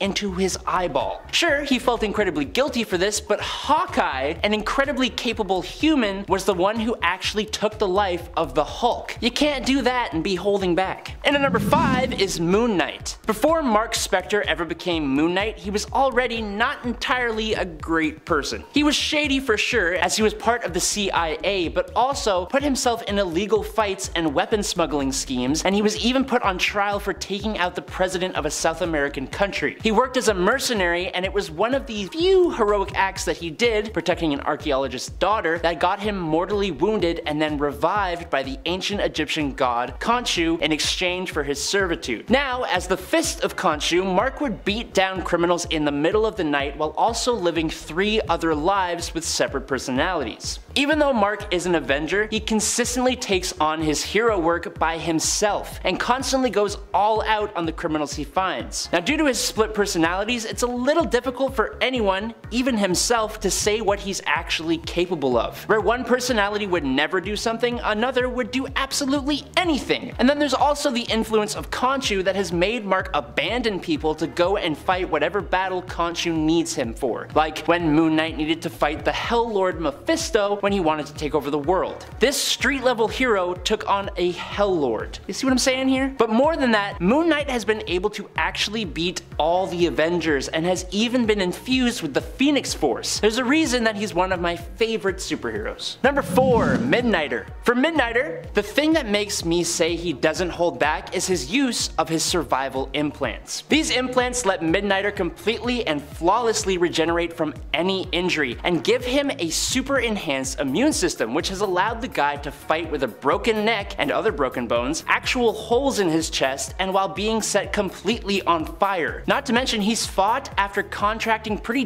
damaging viruses, including AIDS. He can also do this because one of his other implants allows him to turn his pain receptors completely off, allowing him to fight when the pain of his injuries would stop a normal person. It's also meant that he's been able to be completely awake and alert while he was undergoing major surgery, and that's pretty intense. The last of his implants grants him environmental adaptation, which allows him to survive self-sufficiently and without sustenance for indefinite periods of time in places like the vacuum of space. Now take all that and grant it to a guy who has absolutely no issue turning criminals into a bloody pulp, and you've got a recipe for someone who never holds back. And at number 3 is Superior Spider-Man. Now, while it is totally true that Spider-Man himself is known to hold back his power and pull his punches, because you know, greater power, yada yada, great responsibility, that thing, this was not the case when his body was taken over by one of his greatest villains, Dr. Octopus. When Doc took over the body of Peter Parker, he unsurprisingly was not only unaware of the amount of strength Peter actually had, but he was also, unsurprisingly, morally ambiguous with his use of that power. What do I mean by that? Well, the Superior Spider-Man is pretty well remembered for a little thing that happened when he fought against Scorpion and completely punched the villain's jaw clean off of his face, ending his life instantly. There was also the time he went up against Jester and Screwball, 2 unpowered villains who commit crimes just for the thrill of it. For these 2 villains, Spider-Ock, or Spock here, used his fist to turn them into unconscious bloody messes. Spock also led an army of henchmen against Kingpin's base of operations and completely leveled it to the ground, completely destroyed the robot body of the Spider Slayer and then mocks him, and he also completely knocked out Wolverine in just 2 hits for touching him. Hilarious. And at number 2 is Wolverine. If Andrew was here right now, he could probably go on a rant about how Wolverine notoriously, consistently chooses the path of most resistance simply to show how tough he is. And yeah, the guy has an adamantium skeleton, one of the strongest healing factors in comic books, and his powers can't exactly get out of control, so he has almost no reason to hold back at all. He is well known for being one of the wildest, most ferocious fighters in the Marvel landscape. No one wants to face this guy, as almost completely guaranteed to end in their loss, if not their certain demise. In the Age of Ultron story, for example, his very first solution to solve the problem of Ultron was to just go back in time and end Hank Pym's life before he could create the insane robot, which actually would result in a much worse timeline. Or there's Old Man Logan, when the villains coordinated an attack against the heroes and Wolverine thought he completely decimated a large group of villains when he actually took out every single one of the X-Men. The villains took advantage of the fact that Wolverine doesn't hold back to make him destroy his own teammates. It's a well-known fact that James Howlett very rarely holds back. And in at number 1 is the Punisher. I I don't even really need to explain this one. Punisher is like the black sheep among all the heroes and even the anti-heroes. He very much toes the line of being a complete villain. Sure, his targets are almost always criminals and villains, but sometimes they haven't been at all. Frank Castle took the life of Captain America as an example. He's famously the Marvel Universe, and he did that while having the same handicap that Hawkeye possesses. The fact that he's just a guy with an absolutely insane arsenal that he is not even slightly afraid to use. And if he ain't using his weapons, then he will use whatever else he has, including his own fists. There was even a time that Frank Castle in the 616 continuity used a steamroller to completely crush and flatten Wolverine in an incredibly overly aggressive comic. What am I saying? Almost every comic with Frank Castle in it is overly aggressive. During Civil War, Frank instantly ended the lives of 2 villains who were on his side as soon as he saw them. He doesn't hold back ever.